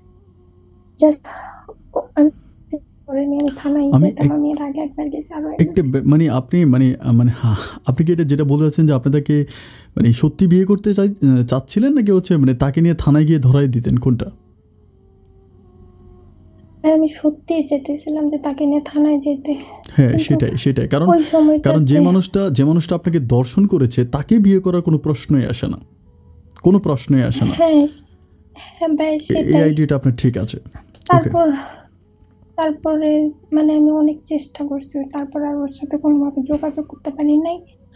আমি সোহাগের কাছেও বলি নাই, সোহাগের বাড়ি আর শাকিলের বাড়ি একই গ্রামে বরিশালে, ওরাও ছোটবেলার ফ্রেন্ড। তারপরে বলছি কি সোহাগ, শাকিল আমার সাথে একটা বেইমানি করছে, তো বেইমানিটা হলো ওর জন্য আমি যথেষ্ট স্যাক্রিফাইস করছি, ও আমার সাথে এখন যোগাযোগ করতেছে না, ওর সাথে আমার খুব ইম্পর্টেন্ট দরকার।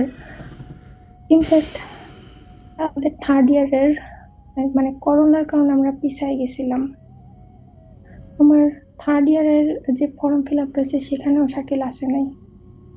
আমি শুনছি যে ওর ফর্ম ফিল আপের টাকাটাও অন্য কাউকে দিয়ে পাঠাইছে, কলেজে আসে নাই। আচ্ছা, এরপরে কি আপনার ওই হাজব্যান্ড যিনি ছিল, প্রথমে আপনার যে হাজব্যান্ড ছিল, আপনার ডিভোর্স হয়েছে? এই ঘটনার পরে মানে শাকিল, তারপরে আমি যখন মানে ঘুমের ওষুধ খাইলাম, আমি মানে অজ্ঞান হয়ে থাকলাম, আমার বাবা মা আমার ট্রিটমেন্ট করাইলো, আমি সুস্থ হইলাম। হওয়ার পরে আমার আব্বু আম্মু, উকিল বাবা, তারপরে আরো 4-5 জন এসে আমার বুঝাই শুনে ওদের বাসায় নিয়ে গেছে। ভাই ওদের বাসায় যাওয়ার পরে আমি একটা দিনও রাত্রে আর ভাত খাই নাই। ওই ওদের যে বাসায় ভয়, ছিলাম, তারপর ওই যে ভয়, আমি ভাত খাই নাই। আমার ক্ষুধা লাগতো ভাই, প্রচুর ক্ষুধা লাগতো। আমি ক্ষুধা সহ্য করতে পারি না।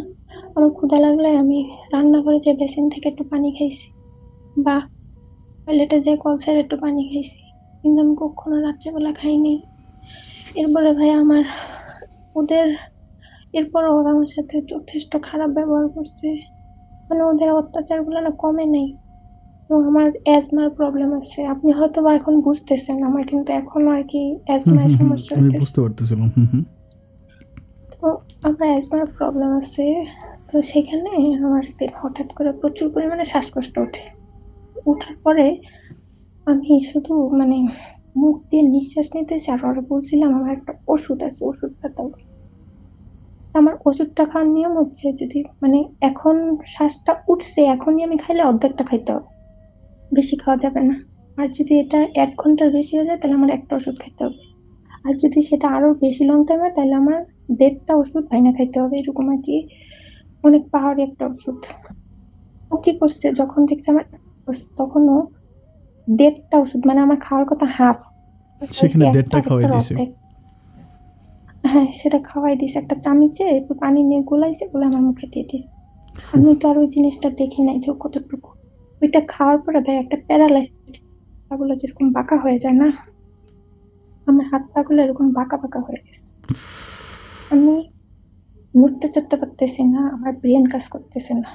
আমি অনেক কষ্ট করে বলছিলাম, মা মাথায় পানি দেন।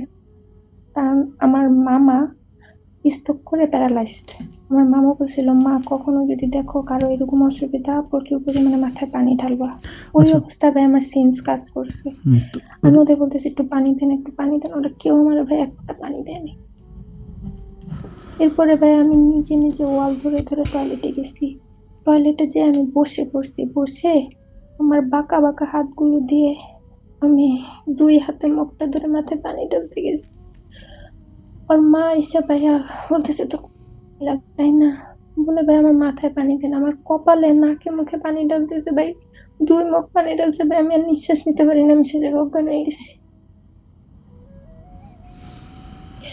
সেখান থেকে ওরা আমার বেড আইনা রাখছে, অথচ হসপিটালে নেয় নাই। তখন মানে বাংলাদেশে করোনা ঢুকছে, পুরো লকডাউন পড়ে গেছে।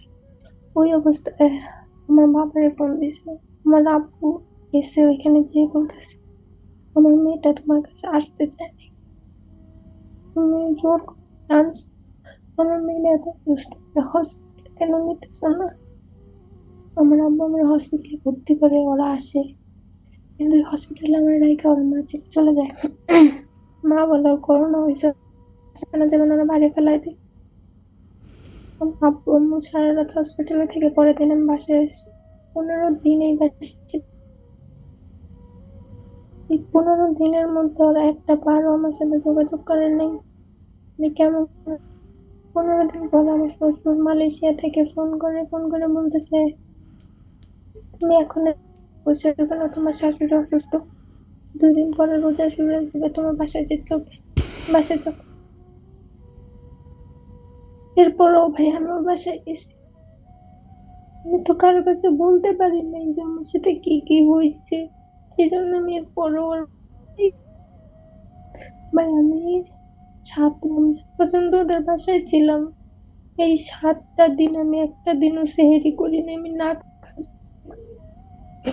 ওদের জন্য ভাই ইফতার রেডি করছি, সেহেরির খাবার তৈরি করছি, একটা মানুষ ভাই আমার পাশে দাঁড়ায়নি, আমার এত কষ্ট হয়েছে। আর আমার এত যন্ত্রণা দিছে ভাই রমজান মাসে। আমি আল্লাহর কাছে তাহাজ্জুদ করছি আর বলছি, আল্লাহ যেভাবে পারো ওই দুজনের থেকে বের করে নিয়ে যাও, আমার আর সহ্য হইতেছে না। ওই 7 রমজানের পর আমি বেশি অসুস্থ হয়ে যাই। তখন ওরাই আমার বাসায় দিয়ে, আমার যখন বাসায় দিয়ে যে আমি তখন চিন্তা করতেছি, এবার যদি যাই আর আসবো না। আমার মার কাছে বলতেছি যে আমার গয়নাগুলো দেন, আমার আমার কাকার বাসায় আমার দাওয়াত আছে, আমার যাইতে হবে।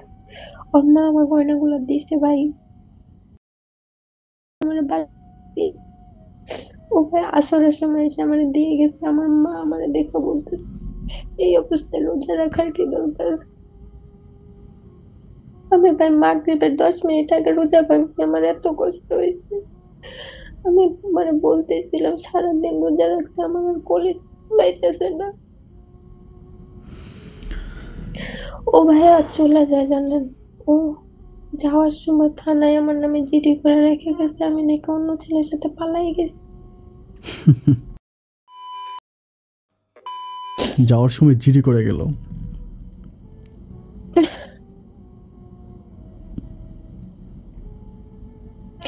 এরপরে রোজার ঈদ আসলো, ঈদের পরে আমার বাসায় উকিল নোটিশ আসছে, 1 সপ্তাহের মতো আর বাসায় ফেরত যেতে হবে, নাহলে গয়নাগাটি টাকা পয়সা যা নিয়ে আসছে সব ফেরত দিয়ে দিতে হবে। তারপরে আমি আর ওর সাথে কোনো যোগাযোগ করি নাই, ওর বাসায় যাইনি। এরপরে আমার আমাদের বাসায় ভাই আমাদের মানে আবাস এখানে আমাদের বাসায় গেট থেকে আমরা এখন 7 তলায় থাকি, মোটামুটি 8 থেকে 9টা সিসি ক্যামেরা। তো আমার আব্বু বলতেছে এই যে সিসি ক্যামেরা এগুলোর মধ্যে কি ধরা পড়ে নাই, ধরা দিয়ে গেছে, অথচ চিঠি করে রেখে গেল যে আমার মেয়ে পালায় চলে গেছে। তাহলে তো আজকে ওর কাছে দিলেও আমার মেয়েরে মাইরা গুম করে রেখে বলবে কি আমি অন্য কারোর সাথে পালায় ছিল। রাইট, একদম রাইট কথা বলেছে। আপনি যদি আবার ওই পরিবারে যান, তাহলে যেটা হবে যে তারা আপনাকে মেরেই বলবে যে তাদের অর্থ সম্পদ এটা নিয়ে আপনি চলে গেছেন, লাইক বলবে যে 10 লাখ টাকা নিয়ে চলে গেল, এরকম করে, বা গয়নাঘাটি নিয়ে চলে গেল, এগুলো বলে আপনাকে আবারও হচ্ছে ওরা ব্লেম দেবে, এটা আমি জানি। আচ্ছা বোন, আপনার বলেন। দেয়নি, তারপর থেকে আমি এই বাসায়। ভাই জানেন আমার লাইফ আমি এত ভুল করছি ভাই, আমি কারো কাছে কখনো বলতে পারি না যে আমি কত ভুল করছি। একেবারে গল্পের শেষের দিকে আছে, আমি ছোট্ট করে একটা কথা বলি। মানে এখন তো হচ্ছে আপনি আপনার পরিবারের কাছে আছেন, মানে আপনার মা বাবার কাছে আছেন, আর এখন আপনার লাইফে আর কোনো কেউ আসে নাই বা পরিবারের কাছে আছেন, এবং তো ডিভোর্স হয়ে গেছে কমপ্লিটলি নাকি? জি জি, আচ্ছা আচ্ছা, এই গত জুন মাসে ডিভোর্স হয়ে গেছে। আচ্ছা, তো আমি ছোট্ট করে একটা কথা বলি, আমার কথাটা একটু মনোযোগ দিয়ে শুনবেন। আপনি পাখি দেখেন তো, পাখি আকাশে উড়ে যে পাখি, খুব খেয়াল করে দেখবেন যে পাখি যখন আকাশে উড়ে, পাখি ঢালের মধ্যে বসে, ঢালে বসে না, পাখি ঢালে বসে। তো পাখি যখন ঢালে বসে, পাখি কিন্তু আগে মানে ঢালে বসে কিন্তু সেটা মানে যাচাই করে না যে ঢালটা ভেঙে যাবে কিনা, ডালটা শক্ত কিনা, এটা কিন্তু সে ভাবে না। শুকনো ঢালেও বসে, মরা ঢালেও বসে, আবার জীবিত ঢালেও বসে, মানে ঢাল পাইলে পাখি বসে যায়। কিন্তু আমার প্রশ্ন হচ্ছে এইটা, যে ঢালটা যদি ভেঙে যায় তাহলে পাখি তো পড়ে যেতে পারে, তাই না? পড়ে যেতে পারে। পাখি কখনো পড়ে যাবে না ঢাল ভাঙলে, কেন জানেন? কারণ পাখির বিশ্বাস তার ডানার উপরে, ওই ঢালের উপরে না। কারণ সে জানে যদি ঢালটা ভেঙেও যায় সে তার ডানা দিয়ে উড়ে চলে যাবে। সুতরাং আপনার জীবনে যত ঘটনা ঘটেছে বা যত কিছু ঘটেছে, আমি আসলে মানে হৃদয় বিচলিত একটা মানুষ। আমি কি বলবো, আমার মানে আমি নিজেও আসলে বাকরুদ্ধ হয়ে গেছি, আমি কথা বলতে পারতেছি না যে একটা মানুষ। আমি আপনার মানে সত্যি কথা, আমি অনেক আগে থেকে আপনার ফেসবুকের পেজটা আমার লাইক দেওয়া, ঠিক আছে? তো সেগুলো ইনফ্যাক্ট আমি ডাউনলোড করে করে আপনার পোস্টগুলা যে ভিডিওগুলা করেন ওগুলা রেখে দিছি, যে এগুলো শুনতে ভালো লাগে, পড়তে ভালো লাগে, এগুলো আমি মাঝে মাঝে শেয়ার করতাম। তো আমি জানি না যে আপনার একটা ইউটিউব চ্যানেল আছে। তো যাই হোক, ভাই আমার রাত্রে ঘুম হয় না, 1 মিনিটের জন্য আমি ঘুমাইতে পারি না। তো ইউটিউব ঘাটতেছি, ওই মুহূর্তে আপনার মানে একটা গল্প আমার সামনে আসছে, ঠিক আছে? ইউটিউবের একটা গল্প দেখার পর আমি ভাবতেছি যে কি ব্যাপার, মানে আর যে আপনার নামে একটা ফেসবুক পেজ পাইছি, মানে গল্পও বলে। এরপরে আপনার গল্পগুলো আমি শোনা শুরু করছি, মানে গল্পগুলো শুনি, প্রতিদিনই শুনি মোটামুটি। আর ইনফ্যাক্ট এগুলো আমার মার কাছে আমি বলি যে মা, আমি মনে করি যে আমি কত কষ্টে আছি, কিন্তু জানো আমার সাথে কত বেশি কষ্টে মানুষ আছে। ইনফ্যাক্ট ভাই আপনি এদিন সোনামণির গল্পটা যেটা শেয়ার করলেন, আমি মানে বাকরুদ্ধ হয়ে গেছি যে মানুষের সাথে এরকম ঘটনা ঘটে। আমি তখন চিন্তা করতেছি আমি তার চাইতে ভালো আছি। হ্যাঁ, আমিও ওর মতো একটা পরিস্থিতির শিকার, কিন্তু আমার চাইতে অনেক জঘন্য কাজ হয়েছে। সেই জন্য আমি চিন্তা করতেছিলাম যে আমি ওর চাইতে তো আল্লাহ তাআলা ওর চাইতে আমার ভালো রাখছে, তাহলে আমি কেন শুধু শুধু সুইসাইড করার চিন্তা করি, কেন কেন চিন্তা করি যে আমার লাইফটা থেমে গেছে। আচ্ছা, কিন্তু একটা কথা বলি, সুইসাইডের বিষয় একটুখানি বলে রাখি, শোনো। ব্যাপারটা একটু খেয়াল করে শুনবে। সেটা হচ্ছে আমাদের এই পৃথিবীতে আল্লাহ সবচেয়ে বেশি ভালোবাসে যাকে, তিনি হচ্ছেন আমাদের নবী করিম হজরত মোহাম্মদ সাল্লাল্লাহু আলাইহি সাল্লামকে। আল্লাহ সবচেয়ে বেশি তাকে ভালোবাসে। কিন্তু নবীর জীবনে যদি তুমি পড়তে চাও, মানে ওই সময় আরব দেশের ভিতরে সৌদি আরবে যতগুলো মানে সাহাবী মানে যতগুলো মানুষ ছিল, নবীর কাছে নবুয়ত আসার আগে নবী অনেক বেশি কষ্ট পেয়েছে। মানে ওই সময় যত মানুষ ছিল সৌদি আরবে, তার চেয়ে জঘন্যতম কষ্ট নবী পেয়েছে। তো আল্লাহ নবীকে এত কষ্ট কেন দিয়েছে? এবং কষ্ট শেষে আল্লাহ 40 বছর বয়সে নবীকে নবুয়ত দান করেছে। আমি একটা ব্যাপার বলে রাখবো, এটা মনে রাখবা যে আল্লাহ যাকে যত বেশি পছন্দ করে তাকে ঠিক তত বেশি কষ্ট দেয়। একদম সত্য কথা। তুমি খেয়াল করে দেখবা যে যাকে যত বেশি ভালোবাসে তাকে তত বেশি কষ্ট দেয়। জীবন যদি কখনো তোমাকে ধাক্কা দিয়ে পিছনে ফেলে দেয়, তুমি খেয়াল করে দেখবা যে যখন যাবা মানে বনে গিয়ে দেখবা যে অনেক সময় মাঝে মাঝে আমরা টিভির মধ্যে দেখতে পাই, বাঘ যখন হরিণ শিকার করে না, দেখবা যে বাঘ হচ্ছে হরিণ শিকার করতে গেলে মানে 2 পা পিছনে আসে, আগে কী করে একটু পিছনে আসে, পিছনে এসে তারপরে লাফ দিয়ে কীভাবে শিকারটাকে ধরে। সুতরাং জীবন যদি কখনো পিছে ঠেলে দেয়, মানে জীবন যদি তোমায় কখনো ধাক্কা দিয়ে পিছনে ঠেলে দেয়, তাহলে এটা মনে রাখবা যে তোমার জীবনে একটা লাফ দিতে হবে। একটা লাফ দিয়ে তুমি তোমার কাঙ্ক্ষিত জিনিসটাকে ধরে ফেলবা, তুমি তোমার কাঙ্ক্ষিত জায়গায় চলে যাবা। সুতরাং জীবন যদি কখনো তোমাকে ধাক্কা দিয়ে পিছনে ফেলে দেয়, ভয় পাবা না, বুকে সাহস রাখবে। এখনও তোমার সামনে অদূর ভবিষ্যৎ পড়ে আছে, কিছুই হয় নাই তোমার জীবনে। তোমার জীবনে এ পর্যন্ত কিছু হয় নাই। যেগুলো হয়েছে এর চেয়েও বড় বড় ঘটনা নিয়ে মানুষ বেঁচে আছে। একটু আগে তুমি যেটা বললে যে এক লোকের হচ্ছে জুতা ছিল না, সে মনের দুঃখে চলে গেল যে আমার একজোড়া জুতা নাই, জুতা থাকবে না, এটা কেমন কথা। সে কাঁদতে কাঁদতে জঙ্গলায় চলে গেল, আর জঙ্গলে গিয়ে দেখলো যে আরেকজনের পা নাই। তখন সে আবার মানুষের কোলাহলে ফিরে আসলো যে আমার তো জুতা নাই, তার তো পায়ে নাই। সুতরাং তোমার চেয়ে আরও বড় বড় কষ্ট নিয়ে এই দুনিয়াতে মানুষজন বেঁচে আছে। মরে যাবা, সুইসাইড করবা, এটা কোনো কিছু সমাধা হয় না, এটা সমাধা হবে না। বরং একাল ওকাল দুকালেই তোমাকে আগুনে পড়তে হবে, কষ্ট পেতে হবে। আমি মনে করবো যে চাকরিটা করতেছো, এই চাকরিটা করো, অবশ্যই লাইফে ভালো কিছু করতে পারবো, তোমার জন্য ভালো দিন আসবে। আমি বেসিক্যালি দোয়া করি, অন্তর থেকে দোয়া করি যে আল্লাহ তোমাকে অবশ্যই ভালো দিন দিবে। মন খারাপ করার কিছু না। সম্মানিত বন্ধুগণ, সবাইকে অনেক বেশি ধন্যবাদ। আমি আসলে অনেক ঘামিয়ে গিয়েছিলাম, যেটা বলেছে প্রচণ্ড রকম ঘামিয়ে গিয়েছি। তো যাই হোক, যারা এতক্ষণ পর্যন্ত বিথির জীবনের বাস্তব গল্পটা শুনেছেন, শুরু থেকে শেষ পর্যন্ত এই অবধি আমার সাথে ছিলেন, আমি সবাইকে অনেক বেশি মন থেকে ধন্যবাদ জানাচ্ছি। এবং বিথি তার জীবনের গল্প আপনাদেরকে বলেছে, এবং গল্প শেষে সে কিন্তু বলেছে যে কোনগুলো সে আসলে ভুল করেছে, কোনগুলো তার দোষ হয়েছে, এবং আপনার এই দোষগুলো করবেন না। যে ভুলটা বিথি করেছে এই ভুলটা আপনি করবেন না। আর বিথির সাথে যেটা ঘটেছে, আমি মন থেকে দোয়া করি আল্লাহ যেন অন্য কোনো মেয়ের সাথে, বাংলার বুকে পৃথিবীতে যত অন্য কোনো মেয়ের সাথে এই ধরনের ঘটনাগুলো না ঘটে। আর চিহ্নিত করে রাখেন এই মানুষগুলোকে যারা এই ঘটনাগুলোর সাথে জড়িত। আপনার আশেপাশে যদি এরকম কোনো বিথি থেকে থাকে যে কিনা তার জীবনের গল্পটা হয়তো আমার মতো আপনার কাছে বলতে পারছে না, বা আপনার কাছেও বলার সাহস পাচ্ছে না, ভিতর থেকে তাদের সাথে মিশে তাদের সাহায্য সহযোগিতা করবেন। এইটা হচ্ছে আপনাদের কাছে আমার প্রার্থনা। বন্ধুগণ, সবাই অনেক ভালো থাকবেন, সুস্থ থাকবেন, এই শুভকামনা আজকের মতো আমি এখানে বিদায় নিচ্ছি। অন্য কোনো দিন অন্য কারো বাস্তব জীবনের গল্প নিয়ে, জীবনের গল্প এই অনুষ্ঠানে আমি আবারও হাজির হয়ে যাব। সেই পর্যন্ত সবাই ভালো থাকবেন, সুস্থ থাকবেন। আল্লাহ হাফেজ।